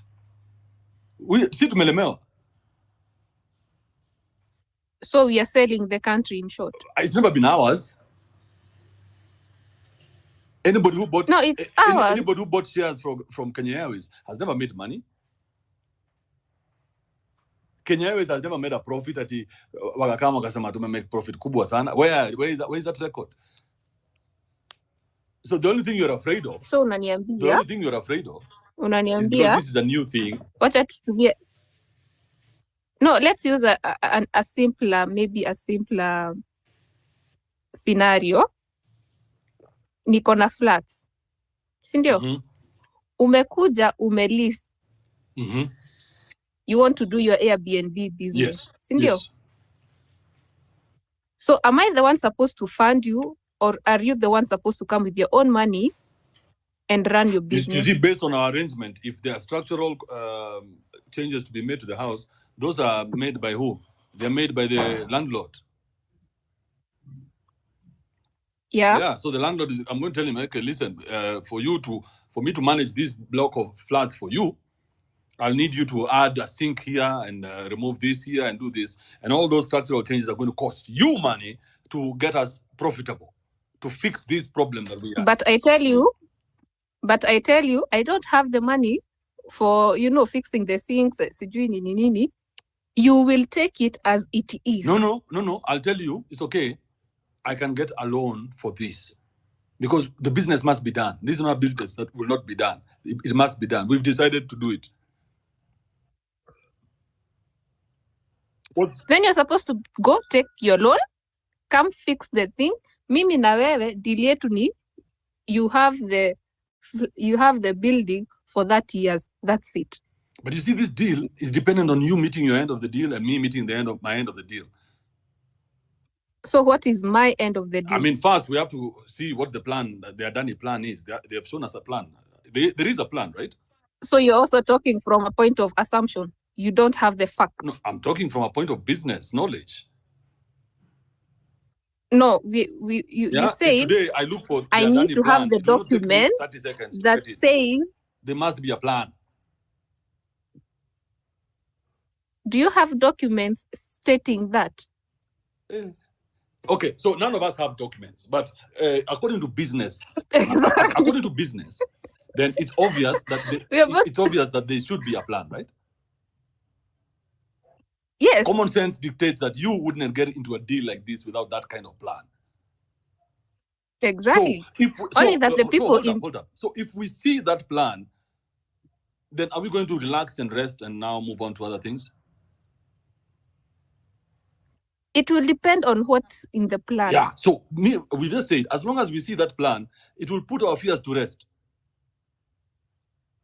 No, I can't say yes or no because we haven't seen the plan. No, as long as we see a plan of what I just outlined, then you can say, oh, okay, so this thing was not as planless as I thought it was. These guys have a plan and a profitability plan, and in the next 30 years, of course, they have markers even. Maybe every 5 years they'll tell you, we'll add this, we're going to add an extra runway in Nanyuki. There's a plan somewhere. If we were to provide that plan to this house before the end of this proceeding, would you retract your statement? What is the plan, Kibe? It's a yes or no. Yes or no. See, yes or no. It depends. It's a yes or no. Try it. Let's see if you can do it. It's yes or no. If I was to show you those plans that Adani and the government have made to make our airport first-class, world-leading airport for the next 30 years, and this is the plan for this and this, and there are no fear of us losing this. If that plan was there, just assume somebody had the brains to make a plan. Assume that they made a plan somewhere before they signed on the dotted line. Would that allay your fears? Yes or no? If yes. Okay. Then, Better Kenya, you mute your mic. Let me get somebody to get me that plan. 1 second. Anybody who has that plan, just inbox me. Or jump in here and show us what you got. We have another senior counsel in the house. Bona Albert. Yes, sir. Senior counsel running in. We must respect senior counsel and give him the chair. Oh, sorry, the mic, not the chair. The chair is never given. You guys, now, the Kenyans have to have, there's some very serious questions and realities that the people have to face. First of all, the airport has not only been sucking the taxpayer, being run by government and what for decades. That's if you've really dealt there, you realize how much corruption there is in that place. Now, as far as I'm concerned right now, I honestly don't care much about who is running the place as long as it's not the government. Because this is one thing. Worldwide, these deals to get them, it's always back-end deals. You know a guy who knows the guy who does. They've done this worldwide. And they are known for it. Now, as far as I'm concerned, I only care that somebody can do a job better than the Kenya government. And there's absolutely no doubt that a private company will always do that. That one is not in question. Because now look at if you keep it kwa hizi airport, as long as you're able to get your ticket, as long as you're able to travel, the safety is top notch, security, the normal things, which the government has been doing horribly, and the Kenya Airports Authority, they are told to do the expansions. You go there, you find fucking tents. They put up fucking canvas in a fucking airport, and it rained, and the passengers had to go and hide from the rain. Like seriously, you go there, you find there's no lights. There's a whole section that's not been finished for 2 years. And the way it was finished, it's like it was done by a river road motherfuckers. And here we are sitting, we're always trying to pretend so much that we are doing like, oh, it's ours. For me, I want efficiency. I don't give a fuck who does it. We didn't build the expressways and all the beautiful roads we have in the country right now, all the expansions. We didn't do any of that shit. The Kenyans were told, here is the people that will do it. This is how much it is. And it was done. The Chinese have always been known worldwide. Even in America, they are building. In UK, they are building. In Italy, everywhere, they're the ones doing massive projects of building. Because they've learned the efficiencies, the ways that would make this business easier. Now, Adani are in it for business to make a profit, and they will make a profit because when you have an account or a client like a whole country, you have no choice. Even if you go to DRC right now or Congo or whatever, you'll make a shitload of money because you're dealing with a country and massive populations. It's just common sense. Now, if most people who are not really, born before 1990, they don't understand how rare air travel was in this country. Seeing it grow because of all the expansions in all the areas is the inevitable, because biashara has to be done worldwide. And as far as I'm concerned right now, the Kenya government is the worst person to let run anything. Those guys should just be bureaucrats who just give the money, give security, stay the fuck out of the way. That is their jobs. But now they have been embroiled in everything. They're the ones who have all the money. They're the ones who are buying businesses, running them down, buying another one, running it down, starting a stupid one, closing. We've seen this go everywhere. So if I don't know, do you know how old Adani is? Company's been around a while, so they're doing something right to stay afloat.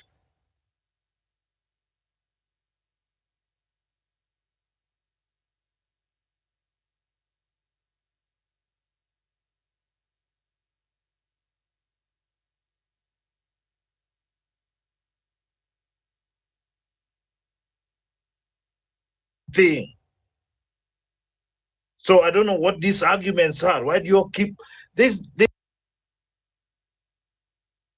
fit some smallest cities in America. Third world in the fullest. You don't have the power, you don't have the military might, you don't have jack shit, you don't have innovation, you don't have manufacturing, what do you have? What is this arrogance that people keep making noise about? You're being told first. You need to first develop yourself. In the meantime, the people who have developed themselves, they'll make the money. That's the way it has always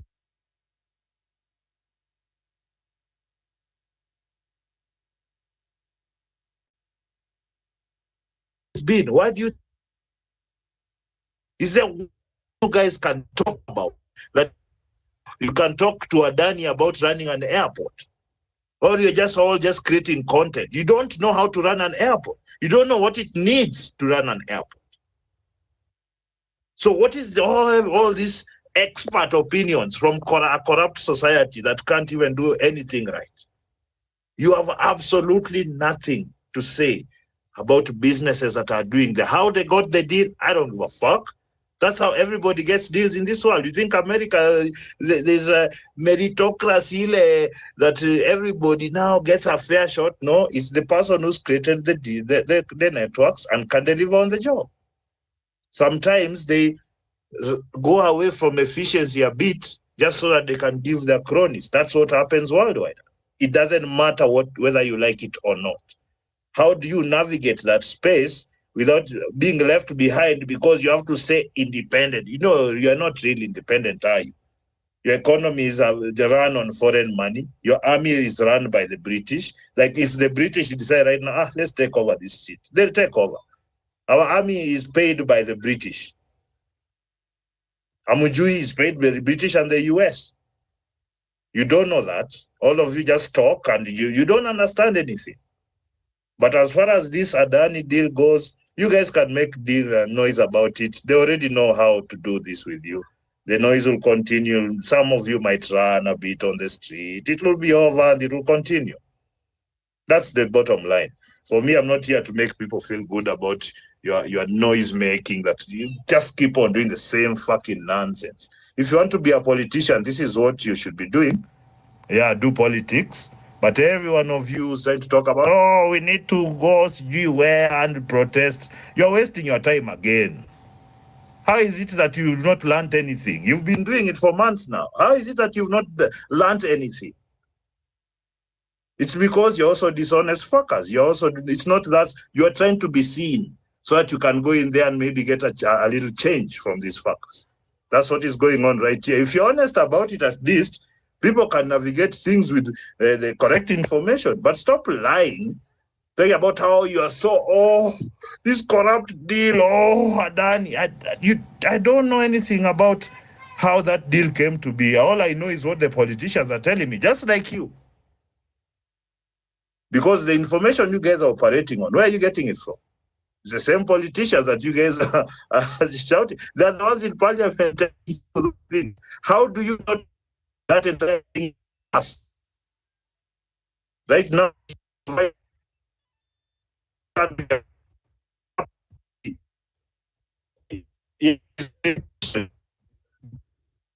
and a new person is in place. What did you do to stop it? Nothing. So I'm trying to tell you where your position is. Tuendelee.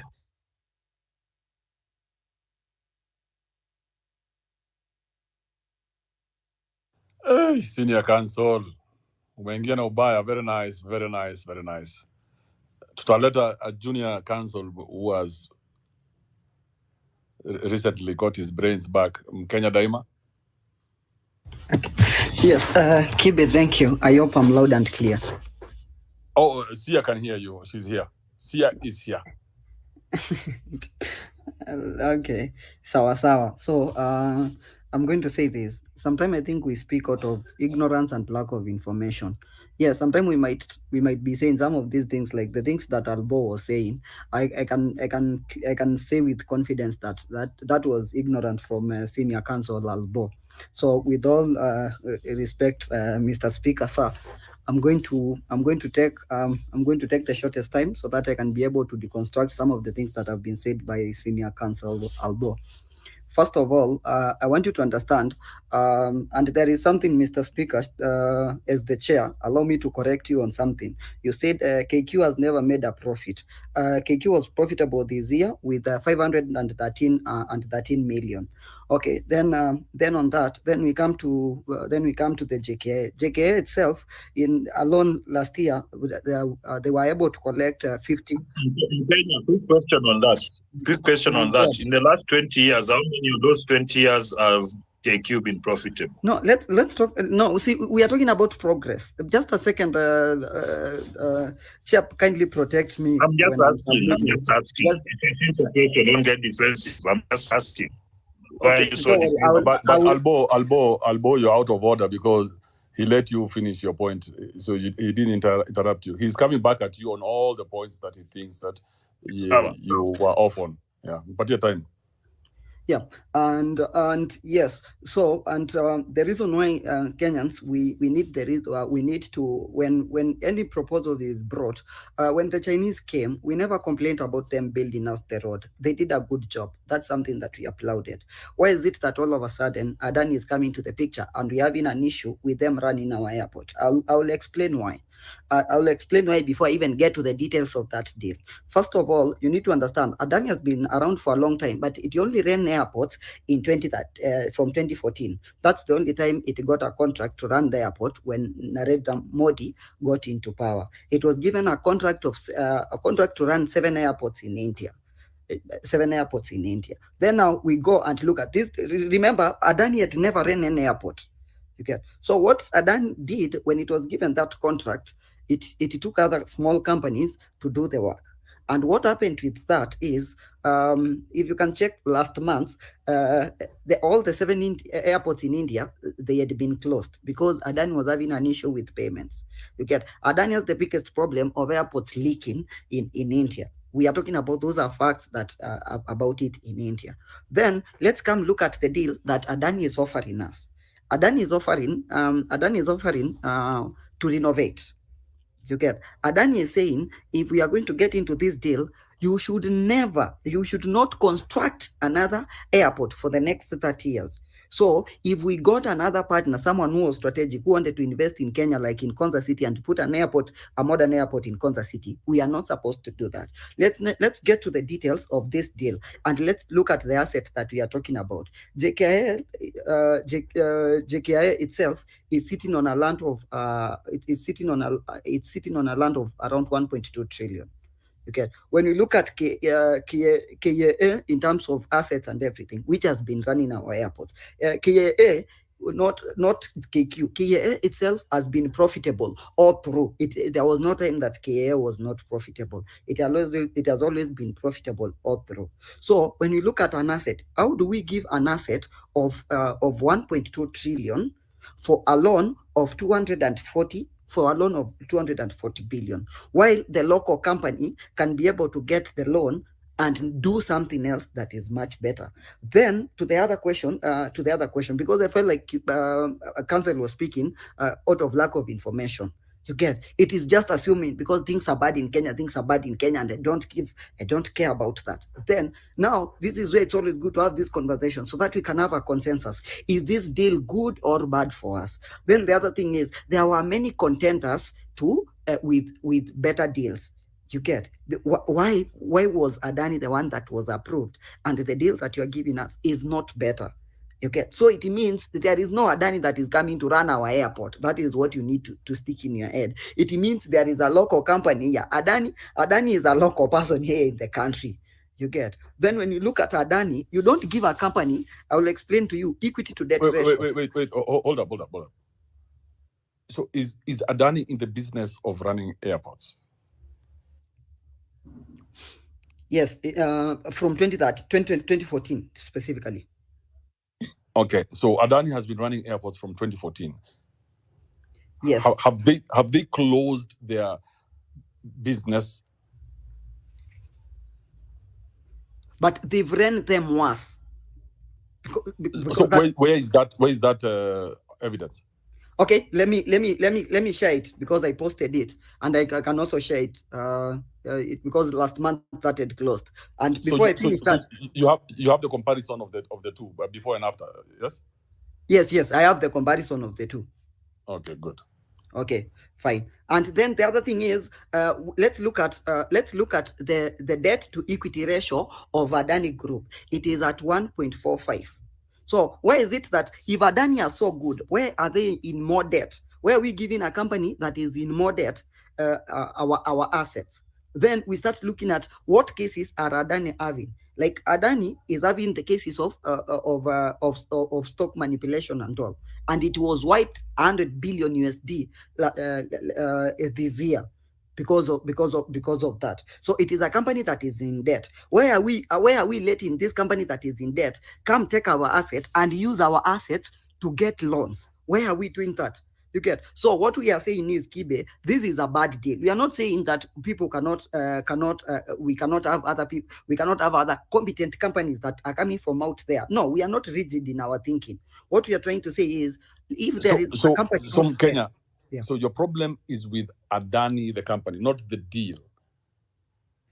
The problem is with the deal that Adani is offering us. No, you choose one. Choose. Do you have a problem with Adani or the deal? You cannot have a problem with both. I have the problem with the deal because the deal is what affects me directly, Kibe. Oh, so if the deal was good enough for you, then Adani can do it or anybody else can do it. Anybody else can do it because all including Adani. Including Adani, because all we want is. Oh, okay, so you don't have a problem with Adani running the airport? No. I only want the efficiency. Only I have no. So the only problem you have is with the deal. So, yeah. So Adani's credibility has nothing to do with your argument. Okay. Because Adani makes the best deal for Adani, don't they? Yeah, they make the best deal for Adani. So the people who are bad are the people who don't know how to negotiate with Adani. You're a businessman, you know this, right? Yes, I know that. So the people who are useless here are the people who negotiated with Adani. So they got a lopsided deal. But have you seen the deal? Yes, I've seen the deal. Actually, I'm having all the documents for the deal here because we are doing a project called StopAdani.Africa. We are the one who is doing it, so I will comfortably also share those before and after pics of all the 7 airports you're talking about. Takes a few minutes to present that evidence before we move. While everyone is talking, I have just a couple of questions. Yeah, as you can continue on that. And I was wondering, as far as the money the government laid out to fix the airport, I can't remember which year exactly it was. How much of that money went to the fixing of the airport, and did we get value for money? And secondly, how much money has the government given to Kenya Airways as bailouts of debts, so that we have a clearer picture? Because you're saying the airport has been earning a profit and all that, and Kenya Airways. So I just wanted that so we can have a clearer picture of actually what the situation is. I'll step in before Kenya comes back with the evidence, Albert. Honorable member from South Mugirango. No, I think we're mistaking the two, KAA and. No, I'm not. I've asked two different questions about both entities. I'm not mistaking anything. But yeah, there's KAA. So I don't know why Kenya Airways is coming in. I've talked about Kenya Airways and I've talked about the Kenya Airports Authority. Weren't you listening? So, but why are you bringing? Give Makena a minute to get where he's going, but Albert. Hey. But he's misrepresenting what I've said. You're very. No, he's misrepresenting. I think he's misrepresenting what I said. So how can we go on when he's saying something that is wrong? Okay, it's a point of order.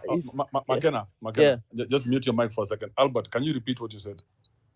I was asking how much money has the government coughed out every year to the upkeep and maintenance of the airport, away from what the airport makes, and how much money has the government coughed out to the Kenya Airways to get them out of debt and all those things.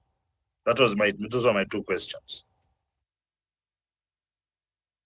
And my point of order was we are focusing on Kenya Airports Authority at this point. I don't know why Kenya Airways is coming in. I think Kenya Airports Authority, as far as I know, they've been making money. They've been making profits. They are not losses for the past few years. So can you give me those numbers? I don't have the numbers, but they've been making profits. Yeah, so you can't give me the numbers, but they've been making profits. Yes. That is what I was saying. You're just making an assertion without giving me the numbers. No, I don't have the exact numbers, but I know 100% sure Kenya Airports Authority has been making profits. That should be easy to confirm then, isn't it? Yeah, I can confirm that. But let me make my point. Don't make assumptions about the evidence. And also the Kenya Airways, how much bailouts have they received from government? I think Kenya will come up with the figures. My point for all this is to look at the efficiencies. Okay. Who does business better? That's the whole point of my questions. Because that's also part of the arguments. The thing is, I wasn't making the argument for Adani. My point, as I said, if you remember, because people like this selective hearing, just to your trigger points. My point was, I don't care who else does the business there, except not the Kenya government. I was very categorical about that. I don't want the Kenya government to run that place or anything for that. Now, I want to challenge that, Albert, by letting you know that Adani is actually more corrupt than the Kenyan government. How? I'll tell you why. They have been accused of corruption here in Australia, in northern Queensland, where they do mining. They have been involved in a lot of bribery, where a lot of politicians from Queensland have been accused of getting bribes from Adani to keep continuing with the coal mining there. So, and these are real cases. So the thing is, how do you place that? Because to deal with these governments, in case you didn't know, you have to pay off the politicians. The Chinese, when they came to get the roads, you know who they had to kick out of the deals? Americans, Germans, Japanese. You know how they did that? I understand, but then why would you say what I'm saying? You know, McKenna, my point is, you are trying to create a unique situation that doesn't exist. The politicians in Queensland needed the payoff so that the people can continue operating there. And now, because there's another section of politicians that didn't get the payoff, they have the cases. And the same thing that's happened here in Kenya. We look at this, both there are people that were paid off by Adani and there are people who are not. The people who are not are doing the cases. The people who are defending it. It's the same situation as in Australia. My point is, how do you get these deals? Because I mentioned this also. How do you get government deals in this world? Forget Kenya. How do these companies get these deals? So they're all corrupt. I understand what you mean. They're all corrupt. Yes. So it's you condemning the corruption in government, but not condemning the corruption in Adani. Would you rather have your own people? You've missed the point again. Yes. I don't know how clear I have to be about this. I don't care who runs the airport as long as they are better than the government.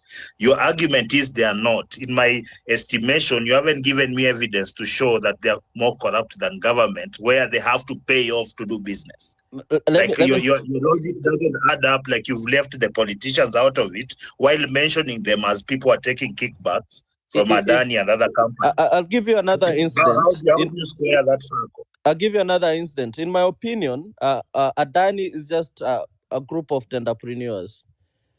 They started the airport business when Modi became prime minister. Remember, Adani is from Gujarati. So when Modi is also Gujarati. So when he became prime minister, he started favoring business people from Gujarati. And that's how even Adani entered into... Sorry? Like everyone else in the world, they favor the people in their tribe or group, whatever that might be. Right? Yes. Now, that's what I'm saying. You're trying to create a distinction that there's none. Let me finish this point, Albert. What I'm trying to say is Adani is not a business that has started from scratch and built something. They benefit from government deals. And even the airport business, they started in Ahmedabad, which is the capital of Gujarati state. That's where they started the airport business in. So they didn't start out of merit. They started because someone they know was in government as a prime minister that gave them a favor, favored them and gave them that deal. They started with that and then moved to Mumbai. So they have not, it's not like they've built themselves and they're now experienced and in running airports. It's a favor they got from the Indian government through corruption and favor. So when they come to Kenya, they're not coming out of... McKenna, but you know that argument, it falls on its face because Kenya... Sorry, you broke up. I didn't hear you. They're not coming to... Sorry, Albert. McKenna. Albert, can you hear me? I can hear you, Albert, but I think Kibe can't hear you. Oh, I can hear you now. It's like you went off. I don't know if it's... Albert, can you hear me now? Yes. Oh, okay. Just mute kidogo. I was asking McKenna the question. The argument that you make falls on its face because The company by now should have folded. They should have already stopped managing those airports. Are they still actively managing airports 7 years down the road? Yeah, they're still, and Modi is still a prime minister. So before and after, do you have the comparison that how the airport at Ahmedabad used to look like before Adani and after Adani? Of course, yeah, I don't have those comparisons, but all I know is Adani was not benefiting from government tenders before Modi became prime minister. No. Most of their projects, including You see, electricity, they start. McKenna, Yeah, today, yeah.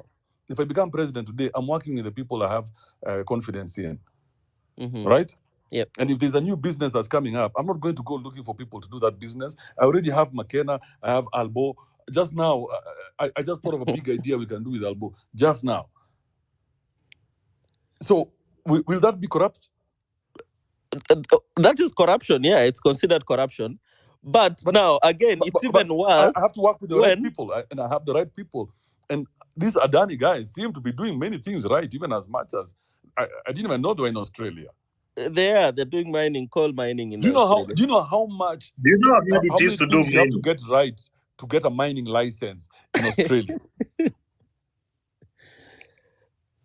It's again government connections. No, McKenna. Do you know who Modi is? I know Modi. Modi is a god. The only problem we have is that we are privy to this information. Bro, we cannot think like Modi. Modi is leading 1.7 billion people successfully out of poverty. Successfully out of poverty. What the fuck are we talking about? Do you know in India they have Make in India? You know what Make in India is, Bakana? I know. You know. Actually, Kibe, I know Modi very much because even when he became president, I was living in India. Remember, in 2014, when he was campaigning to be president, I was in India when he was chief minister for Gujarat before he became president. Yeah. You see, you even know more than you are alluding to. You see. So, and but I've been to that airport in Ahmedabad. Ahmedabad, yeah. I was there in 2016. Mm-hmm. And I remember looking at that airport, and they were fixing it at the time, and they had come up with this very weird design, and they were really working at it. I didn't know anything about Adani. I just remember noticing that they were modernizing it. So the airport is more modern than the city. You get what I'm saying? Yeah. The airport was more modern. It was the weirdest thing. The airport was more modern than the people, my guy. I was like, Allah. So in my head, I was like, a foreigner must have built this shit for you. So now when we're talking about it, I remembered and I was like, God damn. So what else do you know about Adani? And how many minutes of Googling did you do, McKenna? No, I haven't Googled actually. Adani is into a lot of it's into agriculture. It's into pharmaceuticals. It's into electricity, power generation, mining. It's into a lot of things, Kibe. It's not just airport management.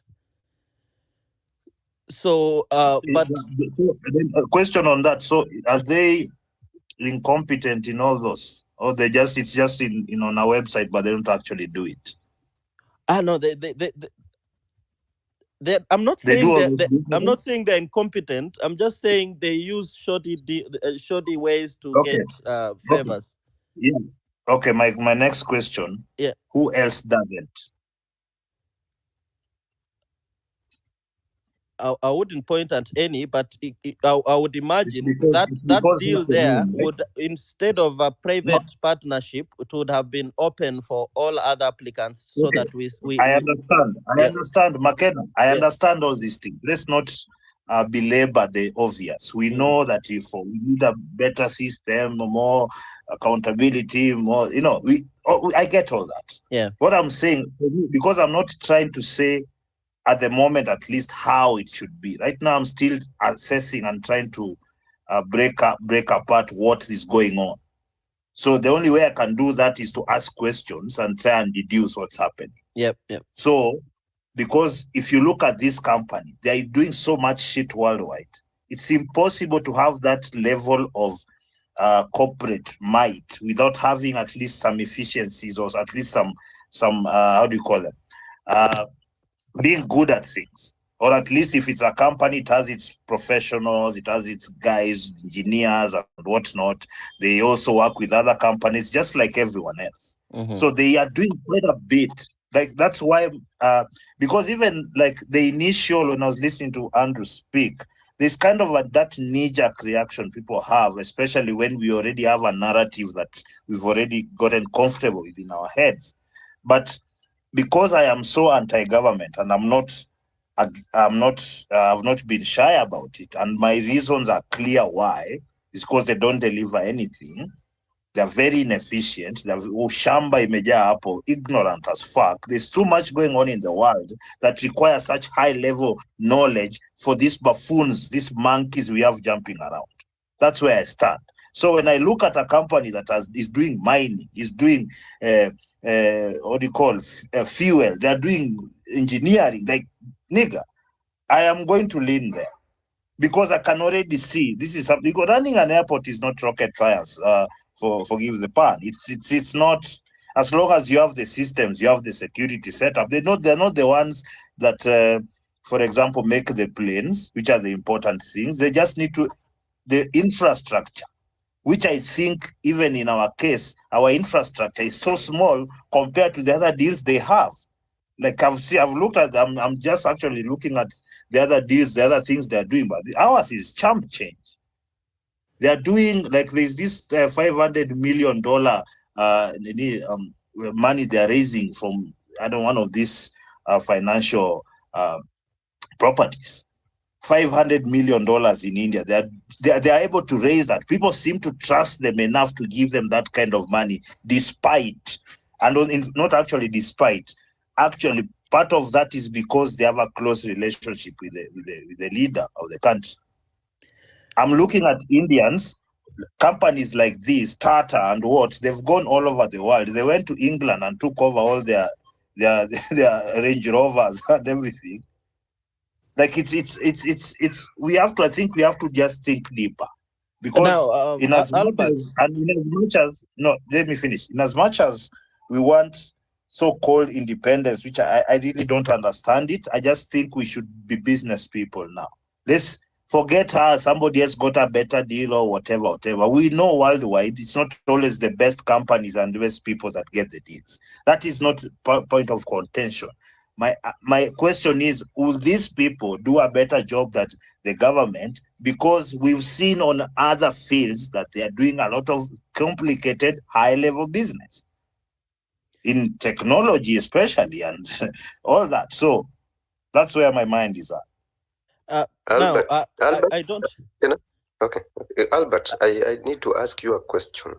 If you're saying we are all these monkeys and, like we know nothing, we are zero, stupid, morons, why won't you root also that we have a government run by Adani? Because apparently they are failing in everything.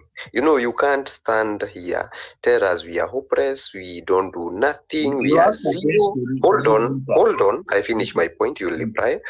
We are zero, we are stupid, we are monkeys, we are everything. But you are rude that Adani should run our airports. Why wouldn't you also root? You would be saying here, you would be telling us here that it would have been much better because we don't have a running a functional government. That is why it's giving out the projects out there, because apparently they can't be able to appoint or manage the airports. Why don't we have the overhaul? Like the same way you are saying we are paid, our military is paid by the Britain and the Americans. Why can't we also be run by the foreign entities too? We bring in Adani here and they are our chiefs and the presidents and whatever. Okay, Nevs, we get the question. Albo. Yeah. That's already happening. So that's your answer. No, listen. When I was talking about these monkeys you've put in the parliament jumping around, I did not mince my words. You kind of took it personal, that I have dissed your corrupt, inept, bullshit politicians. But that's neither here or there. What I'm telling you is already happening. You see, I've told you who pays your army. If you are not the people paying your army, my friend, what are you talking about? What proof do you have that we are not paying our army? Kindly explain. Kindly. You can just simply check what percentage of the Kenyan budget in security that's paid by Britain and America. It's not difficult. Okay. Well, this is actually not a secret. They don't just do it in Kenya. That's what I'm trying to tell you.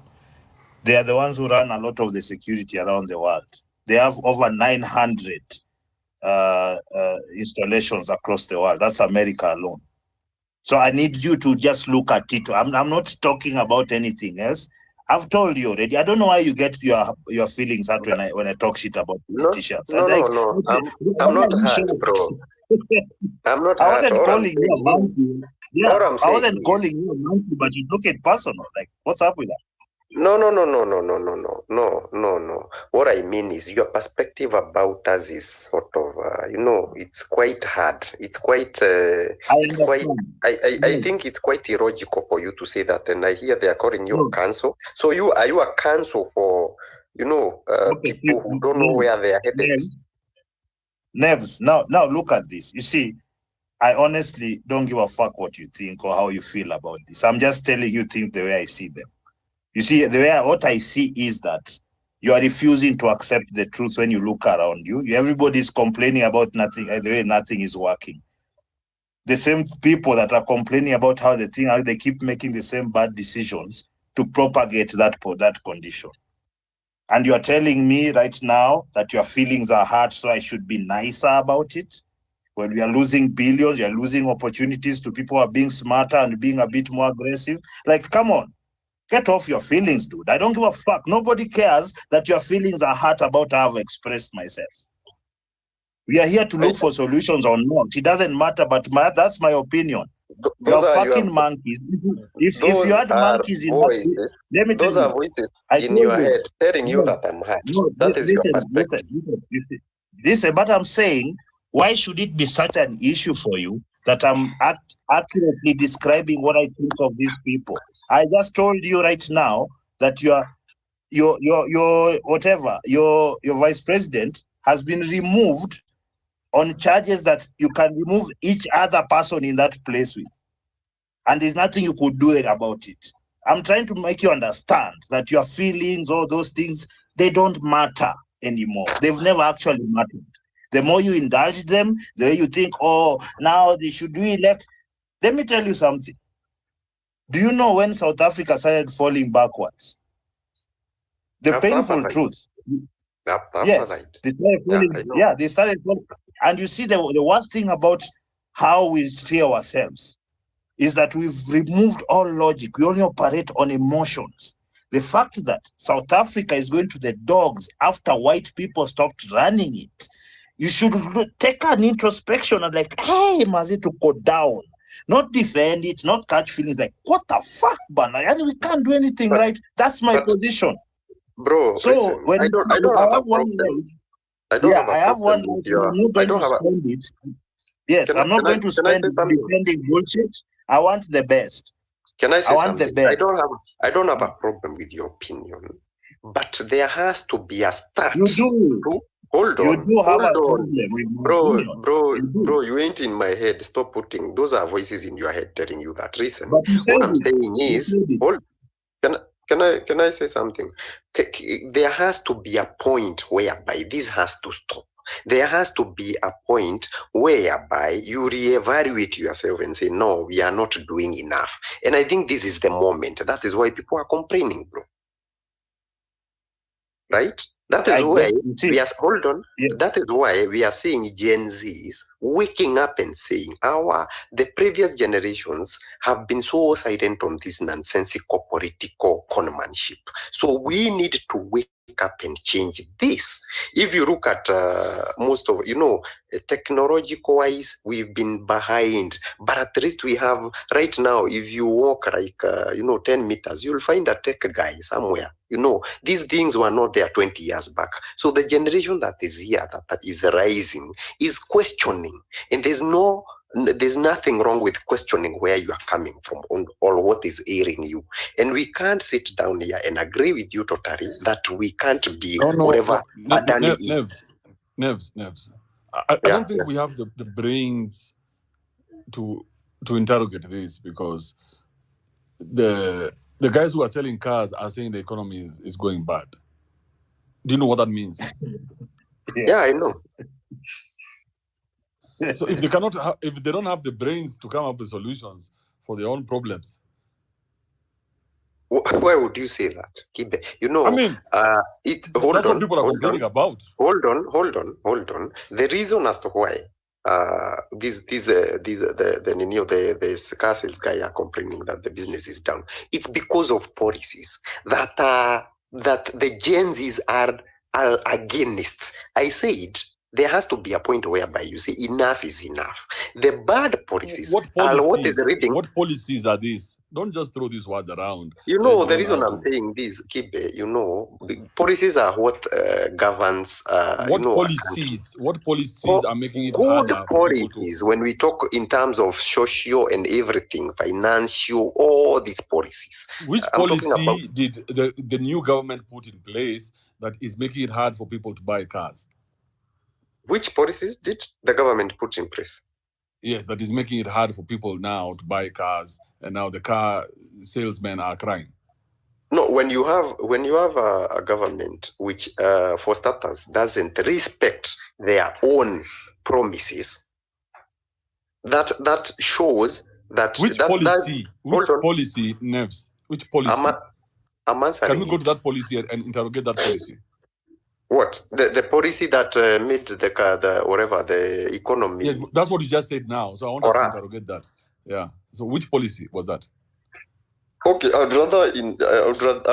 would say like the aspect of the taxation, the policy of taxation. Instead of increasing the tax base, you are taxing a few, and also not creating jobs. So when you have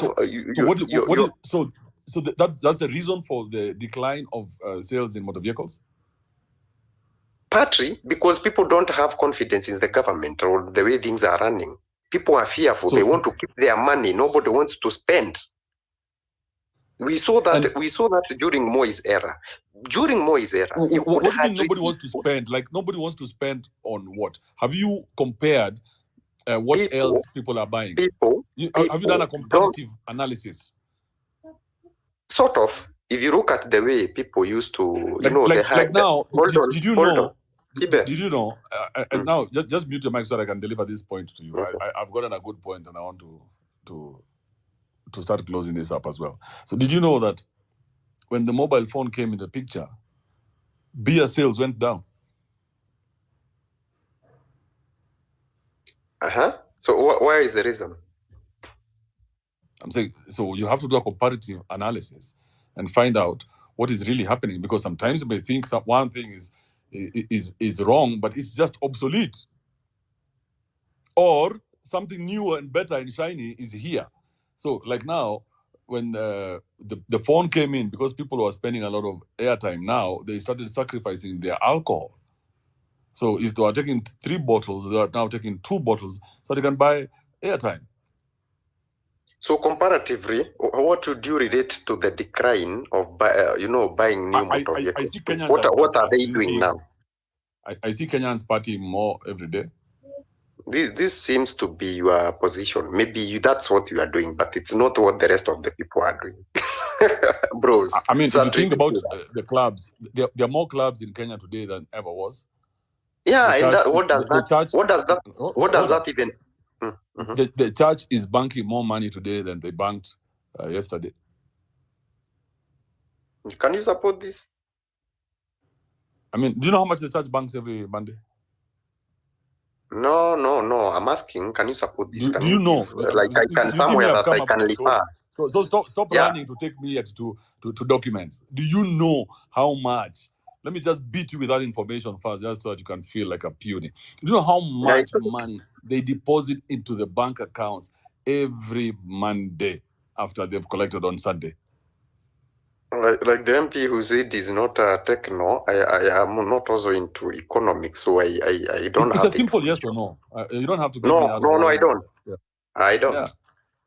So we have to compare what has gone up with what has gone down. So you just don't come up with a solution and say, hey, now I found out the problem is that the policies are bad. You cannot tell me which policy is bad. But like I've said, I've mentioned the taxation policy is bad. It's bad for business. It is. And if you look around from the previous people who have spoken, they are talking about businesses closing down. So businesses are closing down and people are going to drink. And you tell me that that's a good indication that the country is moving forward, Kibe, for sure. We have to be let's look at the businesses that are legit in Kenya. Okay? Business that are legitimate. That are legitimate in Kenya. Okay. Go on. Number one, the Kenyan government. Yeah. So what about the Kenyan government? It's not. The Kenyan government has 1 million employees. Yeah. And those 1 million employees eat half the taxes that they collect. Sure. Yeah. Yeah. So let's look at another legit business in Kenya, like selling cars. Yeah. It's legit. But what has happened with the car business? Don't we know it to be one of the most corrupt industries? Sure. So what are you alluding to? If you take out the corruption in the industry, there are no real businesses out here.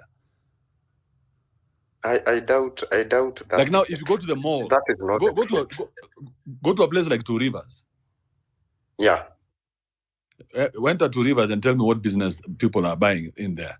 There's nothing, but the shops are there. Everything is still running. Bruh. So there's nothing like a legit business in Kenya, but they are legit hustles. That is what I'm talking about. I'm actually not talking about the high-end businesses. Someone talked about macroeconomics. It's not the small. Hold on. Kenya is a big corn. The small businesses. Corn house. The small businesses are the biggest indicators. Hold on. Let me finish my point, Kibe. The small businesses are the indicators of the direction that the country is taking. Why? Because most of the people fall under this category. So we can't discuss about Two Rivers, because Two Rivers is just a section, and the car sellers there, it's a very small margin to compare the economy of the country with. We have a lot of mama mbogas. We have a lot of. Hold on. The biggest chunk of us. The biggest chunk of. Nevs. Okay. Go on. Sorry. Don't be a hostile witness. Go on. Yeah. So you don't know how much they bank in the church banks every day, but it's a legit business, right? Yeah. So there's nothing real in Kenya. Everything is just. Kenya is like a stage. So you only see what you want to see. That's why now imagine someone like Sudi opening a bar and a restaurant. Do you think that's like a legit business? Definitely is not a legit business. And what I'm trying to say here, Kibe, is the populace, the biggest chunk of the populace are the ones who are running the small businesses. The big businesses, most of them, they are run by the cartels, the politicians, and all these people who are corrupt.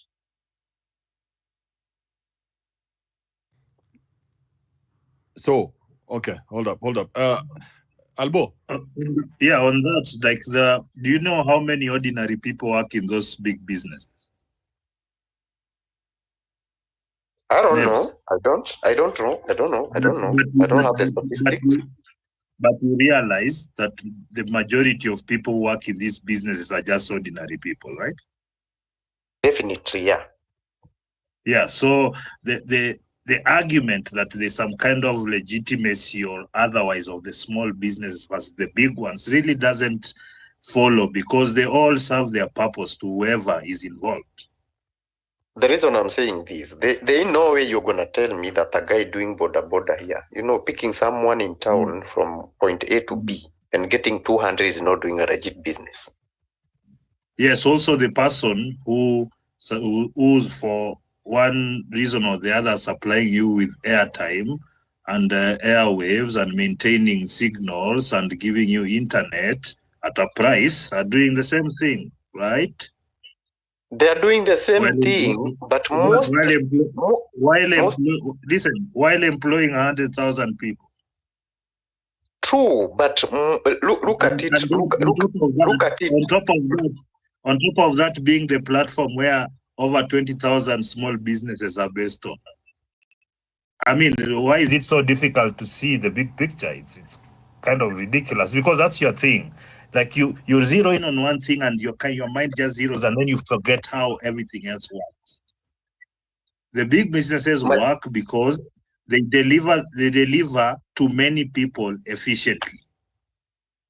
That is why they work, and they also employ a lot of people and affect a lot of families and people's well-beings and their budgets, all that.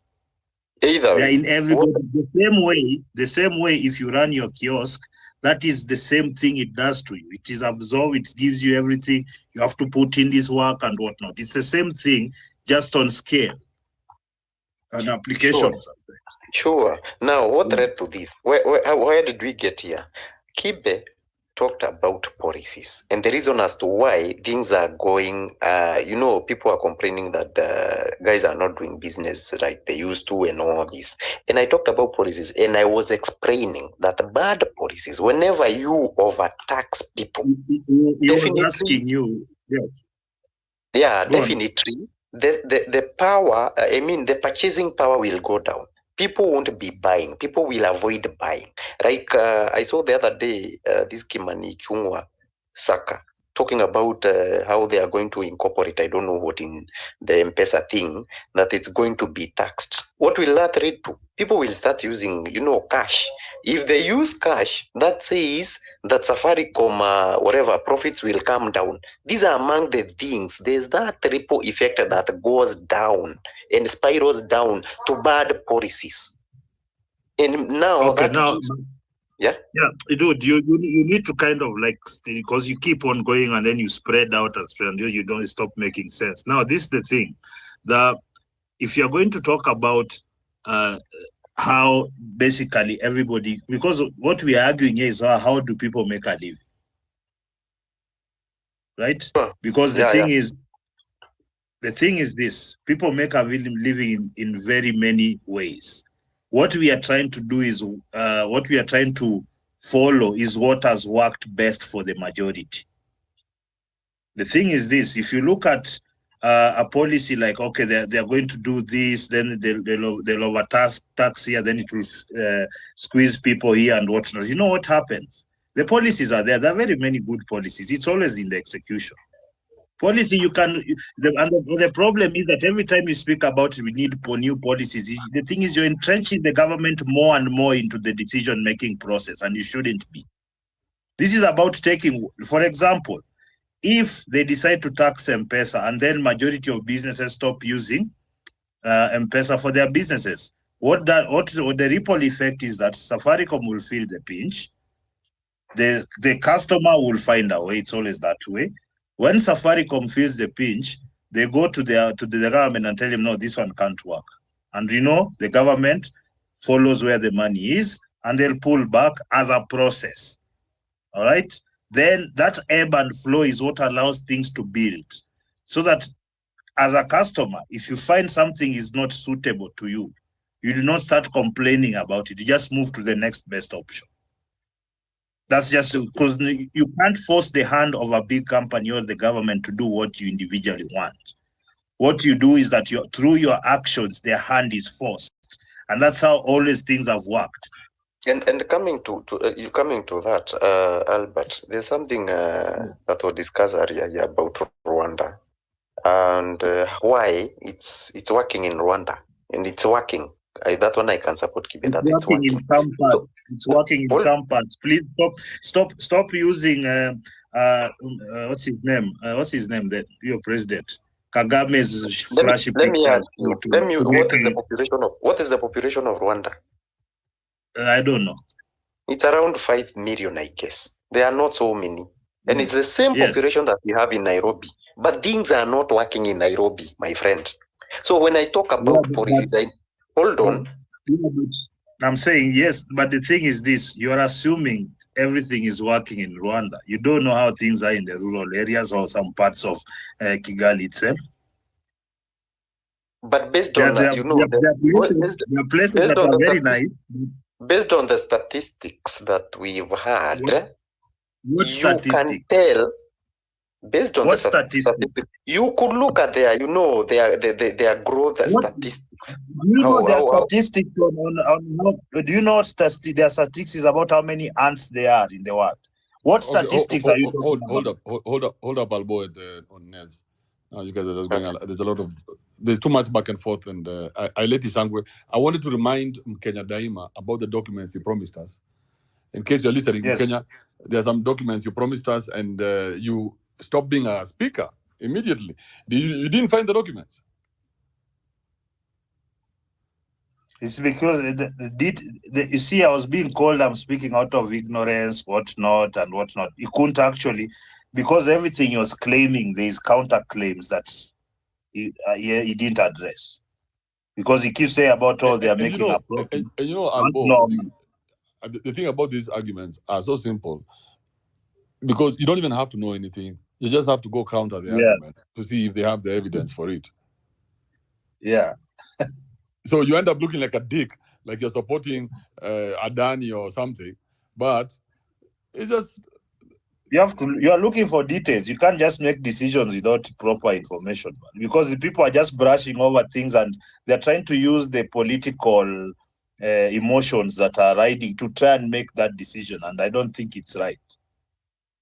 Because how many times are people going to shut down, shout, make a bad decision, regret, shout again, make another bad decision? Because this kind of interrogation, where the rubber meets the road, is where they don't like it. They don't like that detail. Give me the details. How is this guy, the owner of Adani, worth $79 billion?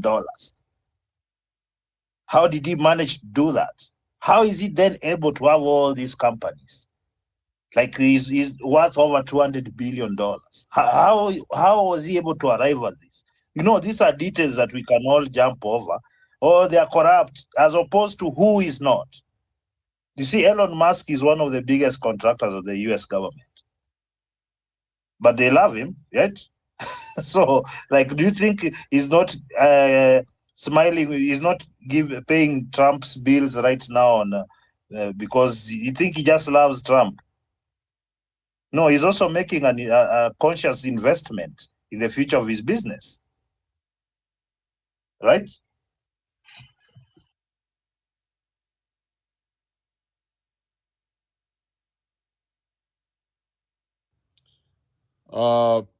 Senior Counsel McKenna, can you start to close this up for us? Kibe, Senior Honorable Speaker, I have a problem with a foreign entity running our airport. I don't have a problem with a foreign entity constructing our airport, but when they start running and managing the airport, then there's a problem with that. We kind of lose our sovereignty. Can I ask a question on that, McKenna? Do you have a problem with foreigners choosing our government? Of course, I also have a problem with that. How do you think these things work? US can decide if you are not the president, you're not the president, even if umeshinda kura. Do you know that? Yeah, they do that across the world. It's not a secret. They do that across the world. They're the ones who install a lot of these third world leaders, especially when you're strategically important. Maybe you have minerals, maybe you are where you're located. All those things play out. And I think we need to also start understanding that our position in the world stage, we need to totally understand it. While they're feeding the population the good language. Oh, we need to work together with the third world to develop poverty eradication. While they give you that language, you need to understand your place. Because normally when these powerful people, when they do things, they look at who is most important to them to elevate. The thing is, when you look around us, even if that's the somebody's to choose, right now it's because people are going to Tanzania, they're going to Uganda, because the population there is better to work with. There's more honesty. People are ready to go a bit more, just a bit more honest, just do things a bit better. I'm not saying there's no corruption in TZ or Uganda. I'm just telling you, that's why you're seeing that Uganda and Tanzania working together on some oil thing where we are excluded. But They're doing their own thing. Yeah. So there's all those things that we need to take into consideration before we start, because sometimes I'm like, this is a big company that has a lot of incompetent workers. Sometimes you just need to bring in a different one. And the thing is, this country, in my opinion, at least, and the opinion of many who have the details, is not run by us. Even our leaders, at least most, I think the grassroots is a bit less, but like president, vice, they are picked by those powerful countries. But it's better to have a puppet there, a puppet of the West, than having actually a Western person being in that position. So to me, it's better having a Kenyan influenced by India running the airport than having Indians at the airport. I'm saying, what I'm telling you is that it's not actually better, but it might make you feel better. So those are two different things. It might make you wacha hata wasikuje wakae hapa, hata nikijua kila decision ana make from that person, at least he has my skin color. No, I think that's the denialism of the highest order. Now assume we go into war with India 5 years later. That's not gonna happen. Are we safe? No, anything is possible. Yeah. No. A lot of things are possible, but probable. Like, you see, by the time India comes from up there to come and, do you understand how much mark exists between us and even Somalia here? I think we can just cross over and start fighting. You realize how much work it took to even take our guys there the first time when they are doing the thing. It's not so straightforward at all. India now wants to, you see, you guys are creating this such ridiculous circumstances to make your argument. If you have to go that far to make your argument, just realize you're probably reaching. If you have to think like now, if we go to war in India, India is at war with Pakistan, period. That is who they fight with. They stop fighting, after a while they come back, they fight, because they're the same people, they're just arguing over nonsense. But that's what I'm saying. Like India, who else are they fighting? Who are they fighting? which war? They fight with the same Indians, the Pakistanis, which are actually Indians. They just fight over that political line there, the border. But other than that, where are they? They're all over the place, taking over tech, Google. They're the ones who run it. Oh, Kenda Kila Pali. They're doing their shit. I'm not going to be a hater, but it just needs that you need to get the best out of the deal you've got. That's your work now. If they give you better than the Kenyan government, you have nothing to argue against. In fact, let me go as far as I'd say that if what they do after the deal, everything is going forward, in the 6 months they're in, if the developments they've said are where they said they are, it's a good deal already. We all hope it's a good deal, but again, remember, this was a privately initiated. But McKenna, this is how big government deals are gotten, McKenna. This is not us. Us, we are too small. These guys, the things they think about, the scale of it, you'll be terrified, because people don't understand people's motivation, like and aspirations in this world. Like, we are seeing people, we are giving people millions of views. Look at that Elon rocket. Oh wow, like it's controlling itself. Like, you're marveling, but you're missing the point. Like, these guys are not fucking around. They are not. If you can get anything, is to try. You see, like now, Safaricom trying to shut down Elon Musk. He went to CAA, was given one phone call from a powerful person, and they said, no, we cannot ban Starlink. That's the end of it. Now Safaricom have to compete. They can't just go call their politician friends, because Elon can afford all of them 3 times over. Do you understand? So I need you to get things in perspective. Like these emotional arguments you're having, they're not helping us, because we are not able to look at things clearly. We want to take whatever data we have and skew it to suit our arguments, instead of the data directing us to what to be done. There's no company, not one company, including Safaricom in this country, has done anything as great as Elon's companies or Adani's. So let's just cut the crap already. Let's stop pretending there are local companies that are doing it better. Which ones? Where have they never run anything any better? Like, what have they done? Like, we have airstrips here that are of Maram.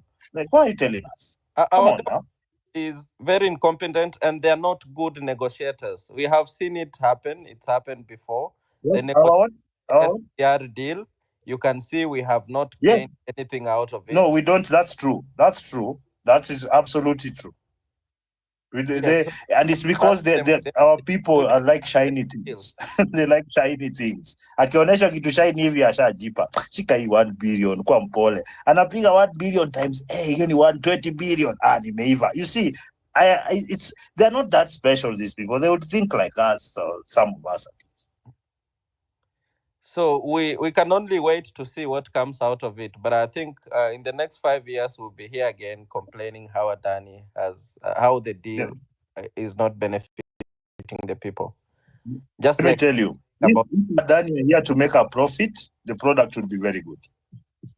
Let me just tell you that now. You can't compete with what the kind of business they want to do. This airport is tiny, you guys. It's tiny in the amount of work they have worldwide. This is tiny, and I think if they want to scale it so it becomes like a hub of East Africa, it's the quality is definitely, they're going to build it to such that it's that way, and I think that's their aim. But they also want their hands in so that they can make the money that comes from that. So the Qataris are better in Rwanda already in Kigali, so there's no way it's going to be a hub. No, they did a bad. I'm saying no. There's absolutely no way Kigali is going to be a hub. I'm telling you now. When was the last time you're in Kigali? No. Even I'm telling you now. It doesn't matter whether how many shiny buildings they have. I'm telling you, there are some economies of scale and location and what that just doesn't favor them. And even just the population of people alone. 5 million people cannot go into service those planes. You see, you have to look at it critically. There aren't 5 million rich people in Rwanda. There are more people going to Rwanda, in terms of tourism. To do what? To do what? They're going to visit Rwanda. Haven't you seen Rwanda? Yes, but they're not more than Kenya. Even at our worst, they never do better than us. But their growth is more than the Kenyan in terms of tourism in the past 2 years. Fine. I'm saying, what is their threshold? I'm saying they have 70 planes, for example. They're not Ethiopia. They don't have the masses. They don't have the land masses that's needed to like within. There's a lot of things, because I'm telling you this. The way we've been inefficient in this country for decades, we are still a hub of most of this shit that Westerners want to do in Africa, like at least in East and Central Africa. There's a reason. It's not we just are a hub because of our location, not because we have better policies or better strategies. Location, population, and also, even in terms of education, the languages we speak, we lead in all that. So, all right, you guys need to realize Rwanda is a small country. Rwanda is a very small country, by the way. It's very small. That's why I'm shocked that the entire country is not doing well, because small populations like Belgium, Switzerland, people live like They would never. How If big you is go to France, those for countries, example? How yeah, big is France? France is bigger. Like it has a lot of. No, compared to other countries. Do you know how much influence France has across the world? Or Yes. let's say the British, Great Britain, for example. How big is Yeah. it? Wasn't It's it actually. considered the country where sun? The kingdom where sun never sets? About Yes. What's your point? 50 years What's ago, your it point? had control over 70% of the world. How Why? tiny country with a population of less than 50 million? Why? Why did they have that domination? Not because of the population, they were because of strategies, policies, And money, power. technology. Yeah, Like, come on. that The white man would not have been able to conquer Africans if he didn't have the gun. Yes. The so bombs, the Gatling gun, all those things. That's what conquered us. You can't compete. Technology. Right now, the new frontier of AI and where are we? Nowhere. They've made everything. They're the ones who are leading in everything. So even one person, like you see, let me just give you an example. Say Kenya, what billionaire do we have? Manu Chandaria, say, right? Mhm. Can you compare Manu Chandaria, what he offers the world to Elon Musk? No, you can't. The one person who's that good in the system that they are in can produce so much for so many people. That's why those people are valued. As we value people just for having money. Do you understand? Them, this is a different culture. Mhm. Yes. So if there are so many things, that's what I'm saying. There are so many variables that play into that kind of, because you don't have to be the biggest, but you definitely have to be the smartest, and you have to be the one with the most vicious. Yep. Those guys didn't fuck around. If they would, for a while, Britain at their worst, they were conquered by Vikings because they didn't have good weapons, they didn't have strategy. But once the Vikings were there for a bit, they learned their strategy and they geuzered them. It's not rocket science. Like, you have to understand, Japan were here making cars that would be old in 3 months. But before long, they were the world's leading car manufacturer. What is that? That is culture. That is, there are a bunch of islands. Small. I think it's even their land mass is even much less than Brito. And they have earthquakes all the time. But you can't compete with them. They have buildings with shock absorbers, boss. Like, think about, like, which society can do that? And you think you can compete with them at our sovereignty? I don't want our sovereignty. I want things to work. I don't give a fuck. Things must work. No, I'm tired of this soapy emotional arguments about our patriotism. No. Who does the shit with them? You want them to do there? What's the price? Let's negotiate. That's the simple.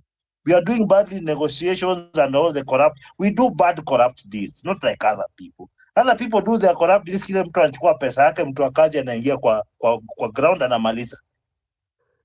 Chinese You'll be people. shocked that the Kenyans you're running away from, they own Adani.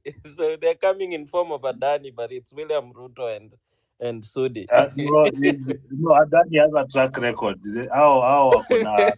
You'll be surprised. Ruto. Can I tell you why it was so easy for them to get the deal? Because Ruto is nothing to them.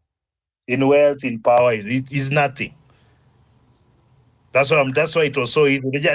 I'm sure whatever they gave him was so, in the grand scale of this, is such bullshit money. They're like, They probably financed his campaign. I'm sure they did. Yeah. So that's how things are done. Like right now, there are people funding Kamala Harris and Donald Trump from all over the world through their companies that work in the US and their super PACs. That's how it is. Like Elon Musk right in front of us right now on his platform is investing heavily in Donald Trump. Can't you see it? of course he has. He's doing that. Other than the social issues, the main issue also is Yeah. yes, other than the social issues and whatnot, The other thing is business. And business has to be done a certain way for it to reach its pinnacle. So you can't work with woke ideologies to do business, because the woke people don't look for expertise. They look for these other stupid things. Oh, skin color, or do you fuck ass, or do you fuck the ear? Those are the things they look at. They're not looking at competence. That's why those ideologies are, people don't like them. You can see everybody who's adopted it, their business is failing. So there's all this. So there's too much, there are too many variables to be narrow-minded. I guess that's my long story. Thank Albert, you. I rest got my your case. point. At least, Albert, I've gotten your point. Like, you want the services offered regardless of who or how they get them. But I think what is the bigger question is, and I think that is what is driving the Kenyans to be against the Adani deal. How many previous government deals have we gotten light? Because we are talking about the signees of these are corrupt people, and that is why they haven't been able to appoint competent people to run the projects. So looking at SGR, I think that is where the fear is generating from. Like, they are afraid we are going to get a raw deal. And you see, for Adani, they are in here for business. They are going to make their profit, which is okay. But what happens?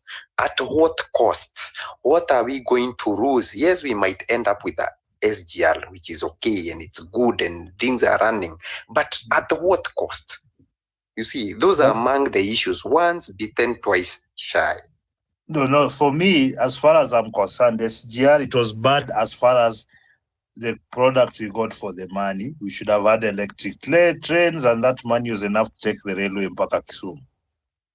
That one is my opinion. That is a bad deal. All right? But exactly. I think that is the reason we are afraid of the other one that is coming. Just hold on for a moment. The thing is this, though. Right at this particular moment as we speak, it's a working business. It's making back its money for the Chinese. They've really limited the access of Kenyans to the management, because they tried it and people almost fucked over this entire thing. It's working. I know that we'll still have to pay more for new trains. It's coming, by the way. It's coming. But this is the thing. Would you rather have it or not have it for 200, 300 billion? I would rather have it. But now there's a key point. Yes. Hold on. The key point is, we have it right now, and it will be left to us to run. And already, as things stand, we don't have a competent organization to run the same. We are hiring out our airport because we can't run them. We have a very good installation there of SGR, which apparently also we would be able to run. So we have to heal from, within ourselves. We have the solutions are within us. It's not within the Adanis and the Chinese and all this bullshit. Do you know need to do? You know what you need to do. Because the problem you have also is that you can't emote on everything. Can I tell you how the Japanese and the Chinese became good at this? They saw what the Americans were doing, and they sent all their smartest kids to American schools. They learned the engineering, they learned everything, the work processes, they took it and then improved on it. They made it better, they made it more efficient, lower cost and all that. And they started competing directly with America and kicked them off the market. That's how you do things. You don't start saying, oh, we don't have people who can run. These people here are running things. Why are you not learning anything? Why you say they are running things as if you have to be relegated to Mukono because you can't be trusted to do the thinking. If you look at the history of SGL, I think there was a time there was an issue with ticketing that someone was printing. Kenyan companies, I know the issue. The Kenyan companies that were given deals, they were stealing the money. Exactly. And it has been happening also with the expressway. If you remember, you are told that the system are not working, you have to pay. They've tried it all. That's what I'm saying. They've tried it all and they removed and said, okay, this is our thing. You see now they go into the business mode. They say, this thing we put it here, bana. Chairman alisema lazima to make profit. Remove these fuckers. Then what they are doing now is they just put you as mtu wa mkono, just sitting there in that booth. But you don't run any systems, you don't do any management, you don't make any decisions. Because the moment you are given that, you brought your cousins, your dumbass mongoloid sister to sit there. But you're the assistant manager of procurement and you ruined everything and you started building. Even before this thing makes even money for 1 year, people are already buying Mercedeses and Range Rovers and buying houses on that shit. The sad reality is you can't be trusted. That's why I don't have the emotions of my countrymen or we need this sovereign. No, me, I want something to work. At the sad reality. At the least cost. Yeah. The sad reality is, Albert, that we are going to have the airport, but also after 30 years, we might have to raise people to run it too. So there's no end to this problem. When you hold on, know something, you have 30 years to learn, and that's not a good excuse. You have 30 years to learn. And if you can't learn in 30 years, you're useless. You should not run anything. The reason I'm saying, no, we have had, I think, around 10 years to learn about SGR. It's not rocket science. We still can't be able to manage it. That is one. Right. And hold on. Now, hold on. Because we never reach the moment of asking ourselves, why doesn't it work with us? We say we can't be able to do it, so let's outsource it. That has been the problem. Now, you're saying that the Japanese, exported their kids to run technology in the US, which is quite okay. But right now as we speak, how many people would afford to send their people to go there and learn technology or anything? Whatever we are exporting ourselves, hold on. That one is important. They don't need to send them now. You can get the information right on your phone. Right. Yes. Which is very right. Have changed. But nobody needs to travel. People are getting degrees from Harvard online. That shit is over. Yeah. So my point basically is, no matter look at it. Actually, look at Safaricom. I want to deviate just a little bit. Look at Safaricom. When we had this guy Michael Joseph running that company, the company came up with M-Pesa and very nice products. And the company went on a very upward trajectory. But right now, if you look at it, I think around 4 or 5 years, you look at their innovation trend, it's dead. And we have our own running it. Can I tell you another reason why? Hold on. No, can I finish? I'm just telling you on this Safaricom thing. They also started hiring bullshit artists all over management. That's another reason. Nice. Higher. The same guy, Michael Joseph, was taken to KQ.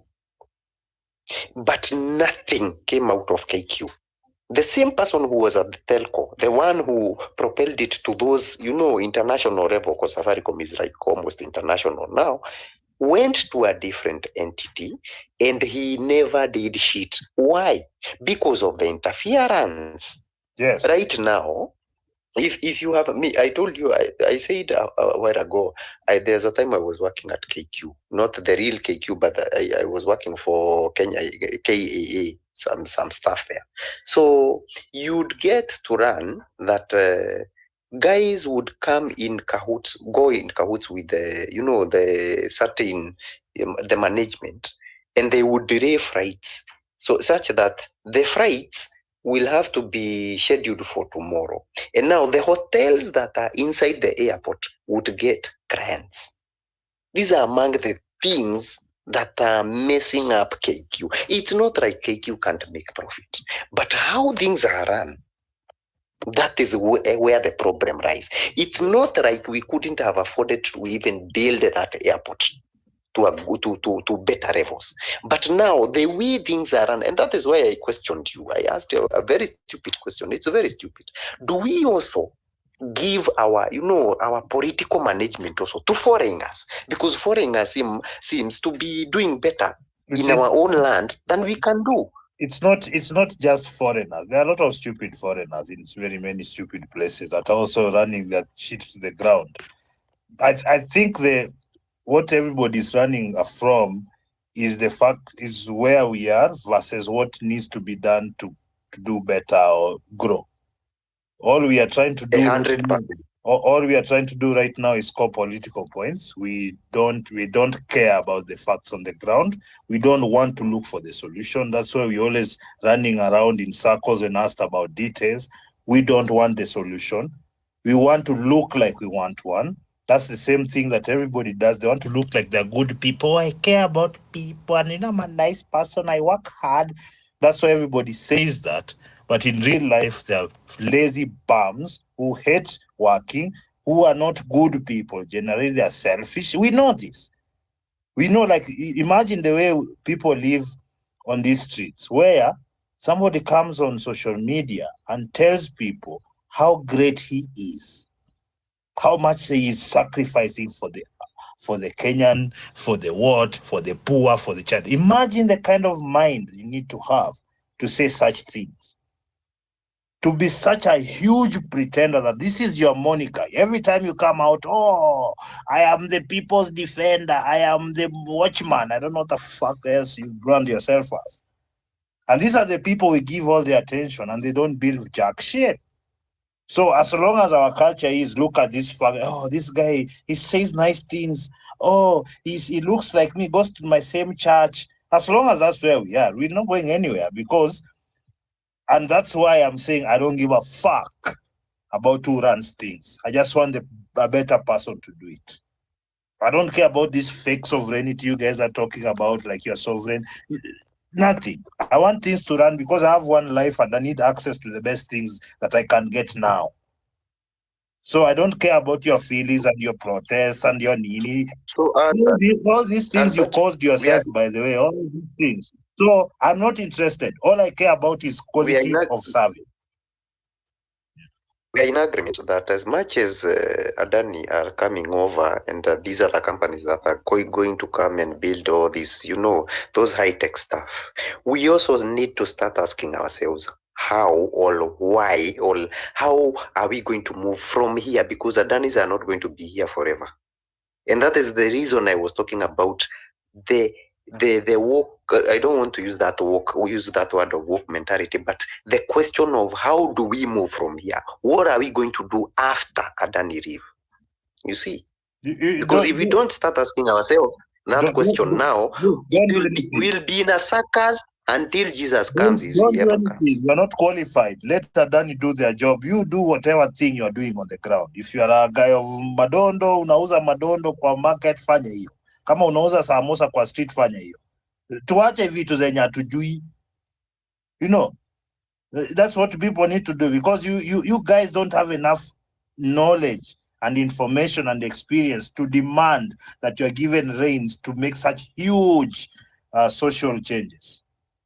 You don't have the information, you don't understand how things work, but you're demanding so much to be given responsibilities you really don't want also, because every time you are really asked the bones of it, you start throwing tantrums. Oh, these people hate that. I don't give a fuck about that anymore. I've stopped being a PR person. Anyway, I've never really been one, but this mambo ya kubembelezana, why don't we be factual? Why do you hate Adani? It's because you are told by media, the people who didn't earn from Adani. The politicians that didn't make money from Adani are the ones who are telling you that there's a corrupt deal here. They've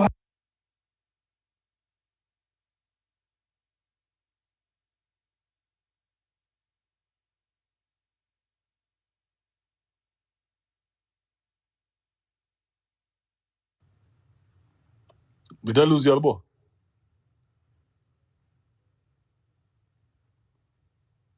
Anybody else can hear me? Yeah, I can hear you. Oh, we lost Albo. Okay, I was in my imagination there for a second.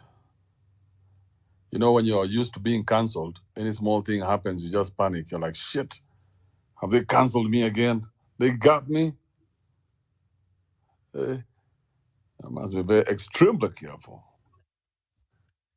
I think he's roasting this, not giving a facts. That is how we roast him. Yeah, he was like, I don't give a fuck. I just want efficiency.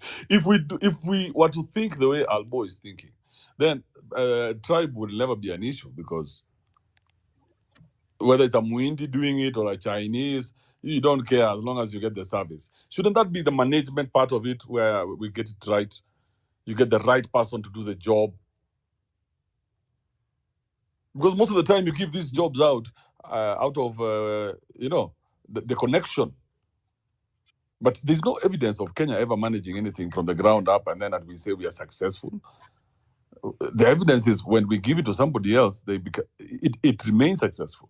In fact, we had an argument here some few weeks back about how the country itself, the creation of the country, is an idea of the white people. It's not Kenyan people.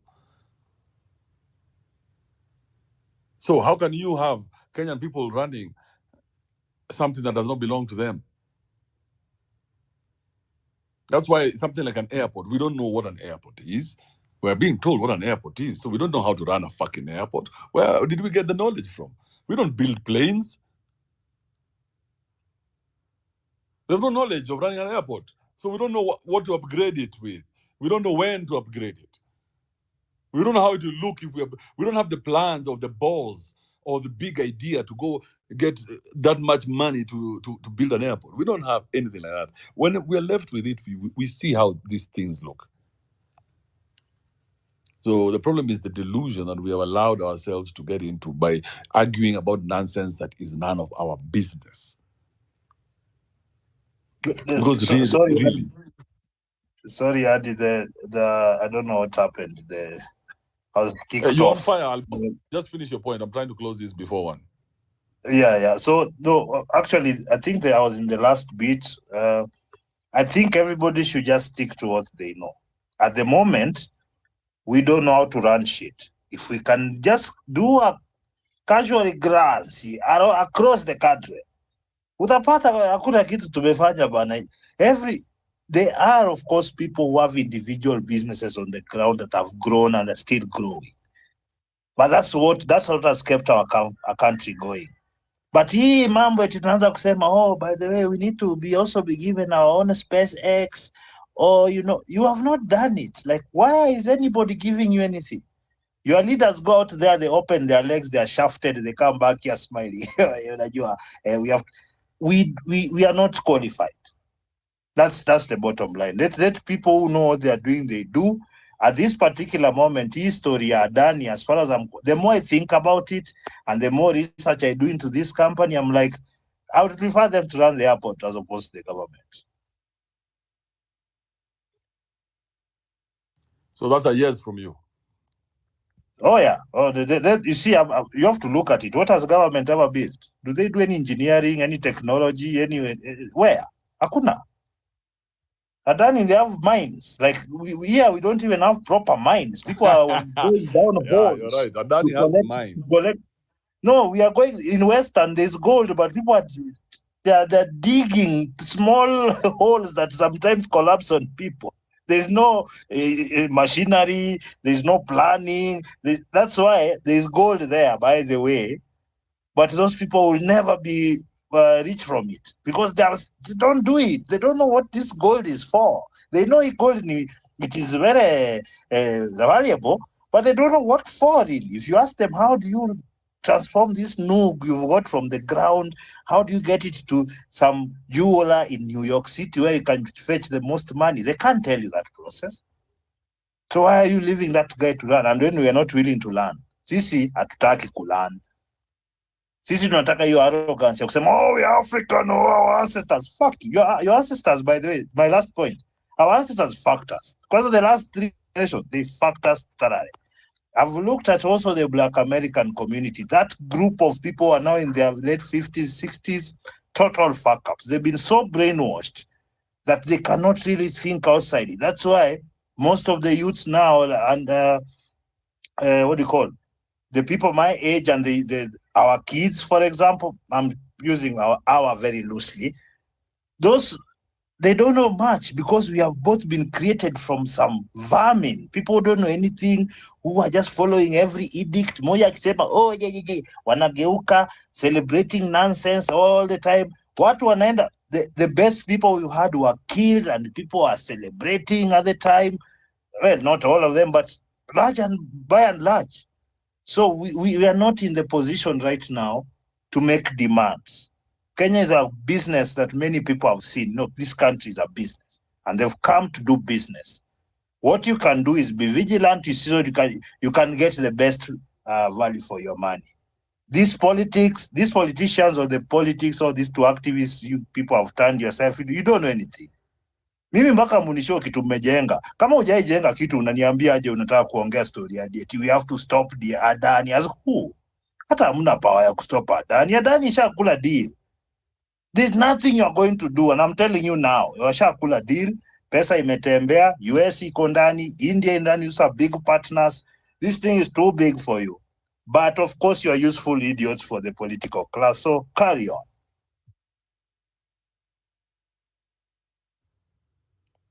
Josephine. Yes, Andrew. Do you have anything to say to rebuttal what Albo said? Yeah, seriously, I have something to say. Thank you and good afternoon, everyone. I think that was Albert was saying. My friend, you cannot tell us first and foremost apologize for telling us we are good for nothing. We to be used by politicians. Some of us, we have fought and fought and fought. That's a very bad segment being released. And you cannot also afford to sell to us a negative energy, telling us there's nothing we can do. As much as you feel there is nothing we can do, it's you who feels that. And every other person who is championed and feels that there's something they can do, they know they can do something. And the truth is, already, whatever we are doing something. Rather than you who is seated doing nothing and insulting us, telling us we are good for nothing to be used. When we are good for nothing to be used, what are you good for? That's one thing, That it's that's very bad. You have to withdraw that statement. You cannot tell people they are good for nothing because you don't know how much we are doing that side. The other thing is that personally, okay, today I think I'm feeling low and I don't want to be had any negative energy. However, what I'm saying is that, let me tell you, fellow Kenyans, you cannot afford to celebrate for anything because the worst is still coming. Right now, we need to stand up for what is right and get to know that anybody who is using you to remove another person in office to give you their office, they will also remove and give another person your office. That's one thing you need to know. So no matter how much, personally, I never celebrate for injustice taking place, regardless whoever inafanywa kijika kwa nani. Even if you are my enemy, I'll never celebrate while injustice is done. I will always fight to my last beat. What I can say right now, I think everybody right now in the country is in some mixed feelings, and we need to raise this again maybe, and we'll deliberate it on length and in large numbers, because we need to tell ourselves the truth. And the truth is that President Ruto is not ready for elections come 2027. That's one thing. And the other thing is that he has been putting it clear to people. In the next 15 years, we are going to do 1, 2, 3. What does that tell you? He is telling you, I am not yet ready to go after 10 years, even if I want to stay at 10 years. So what do we need to do? We need to come together, and we have said this so many times, but the pride that we have is too much amongst ourselves. We have pride taking ourselves nowhere with our pride instead of taking ourselves anywhere.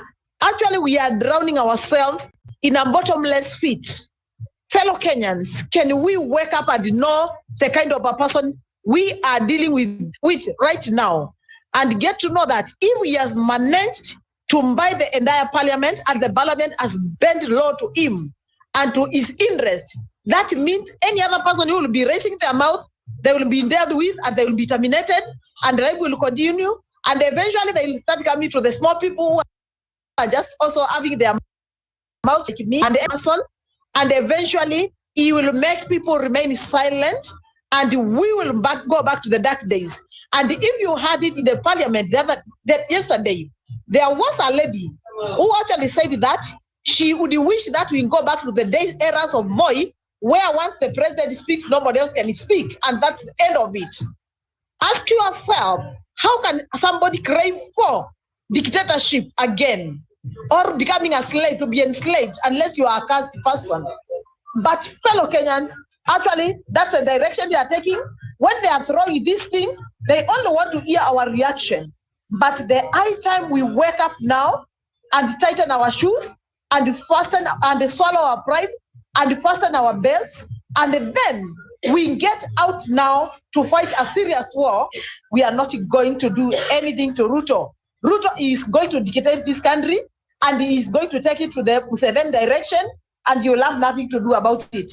What he's trying to do right now is to make sure that even the forces that we have, that is going to use them against us, and you'll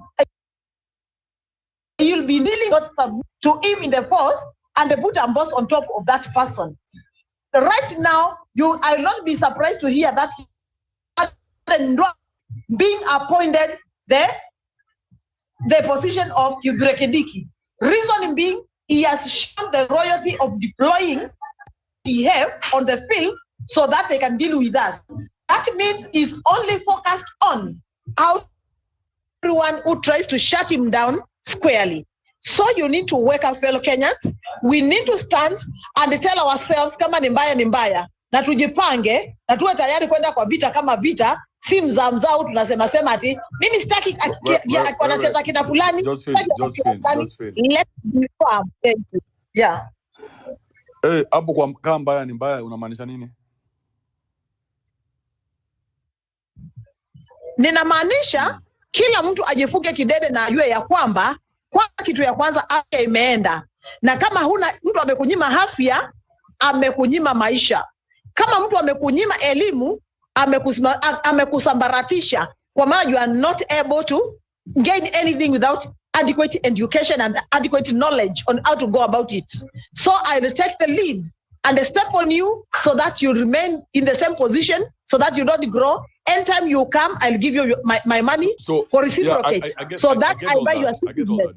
And what I'm saying is that, let me just be finished to this point. What I'm saying is that now is the high time, if you feel you have been deprived, your health, your education, and anything, we need to start having parallel rallies in different areas to protect ourselves and to show him we are taking control and we are taking charge of our country. We are not going to sing you and dance with the parliament. We are not going to sing you and dance with the people who are just meant for you. That's why I'm saying kama ni mbaya, and we have to stand for that. Thank you. So you're going to have rallies to talk about what? We are not going to talk about what. We are actually trying to say that we are ready to be put right, or we let them get out of our parliament. Actually, we need to occupy the parliament and make sure that no member of parliament get to the parliament, because of what we have just seen. We cannot see malicious people, a person who cannot distinguish from what they are saying, and they have moved a motion and they've been accepted, and over 281 people fought. That tells you all the 281 people, MPs, they are stupid people in this country. Let's be honest with ourselves. They are stupid, and I owe them no apology, because if the people we have and the degrees we have, then I'm sorry to say that we are facts of country. I'm sorry to say that. It's so sad. It's very sad, and we need now to know that even the people we are having there, most of them, their papers are their degrees are just papers, and now we need to fuck up all those nonsense and stand firm for what we know for our country, because we have enough wisdom, we have enough knowledge. As long as we use it in the right way, we can change this country. Thank you. Thank you, Josephine. Albo, if you make this submission, it will be your last submission. I want to do other things. Do you want to make the submission? Just a quick one. I do understand, Josephine, that your sentiment is from the activist angle. There is no activism without appealing to the emotions, and you've done that. I don't think you've done a very good job, but whatever. You talk about negative energy, and when you start talking about these amorphous concepts that don't actually describe the situation or things you are talking about, because negative energy to you means that whatever I've said, you can't really refute the facts of it, but you're just going to say it's negative energy. That doesn't build anything. What it will build is your profile as an activist. These kind of ramblings, they don't help anyone but you and whatever organization you work for, or at least this occupying parliament. Let me tell you now, you have no monopoly on force at all. That's the government's job. If they want you to occupy the parliament for whatever ends, they'll let you. If they don't want you to occupy parliament, they will stop you, as you've witnessed over the last few months. So 207, Ruto is coming back in here. He's now in the reins of power. And the thing is, you Gen Z gave him the mandate to begin with, although they don't want to accept it, but that's what happened. So what we are dealing with now is when people want to emote so that we can run away from the facts on the ground. So whatever the case is, it doesn't matter. Negative energy is also called facts. So live with it.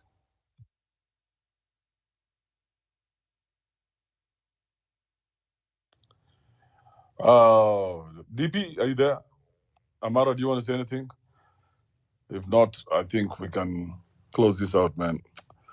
That has been a very interesting discussion. Thank you, Albo and Josephine and Amara for contributing. McKenna as well, Senior Counsel McKenna. Yeah, this is actually a good way of doing things, where we talk it out and get to the bottom of everything. Who would have thought that the argument against Adani cannot stand? That's weird. You would have thought that, hey, this Adani people have evidence. Kenya Daima came here, he lied, sounding very convincing. And then when asked to produce the evidence, suddenly he had connection issues. Suddenly, from nowhere, He said, yes, I have the documents and I've been producing them, I've been doing this. But when we look at the documents he's talking about, this is just one document that is gone. That is have you seen that thing that is put up there? That's one document. He said he has volumes and volumes of, because they even started an NGO called Stop Adani. Have you guys seen that NGO? Yeah? Where? What I want these people to do, including Kenya, is to be straight up about the business you're getting into. Don't lie to us. Let us all be clear about, when I was on YouTube, let me tell you what I told guys. I said, hey, listen, YouTube, this fighting that we are fighting between us is good for the numbers. So don't get worked up about it. Let's keep fighting and let's keep getting the numbers, and we watch each other's channels. Because YouTube has the money to give.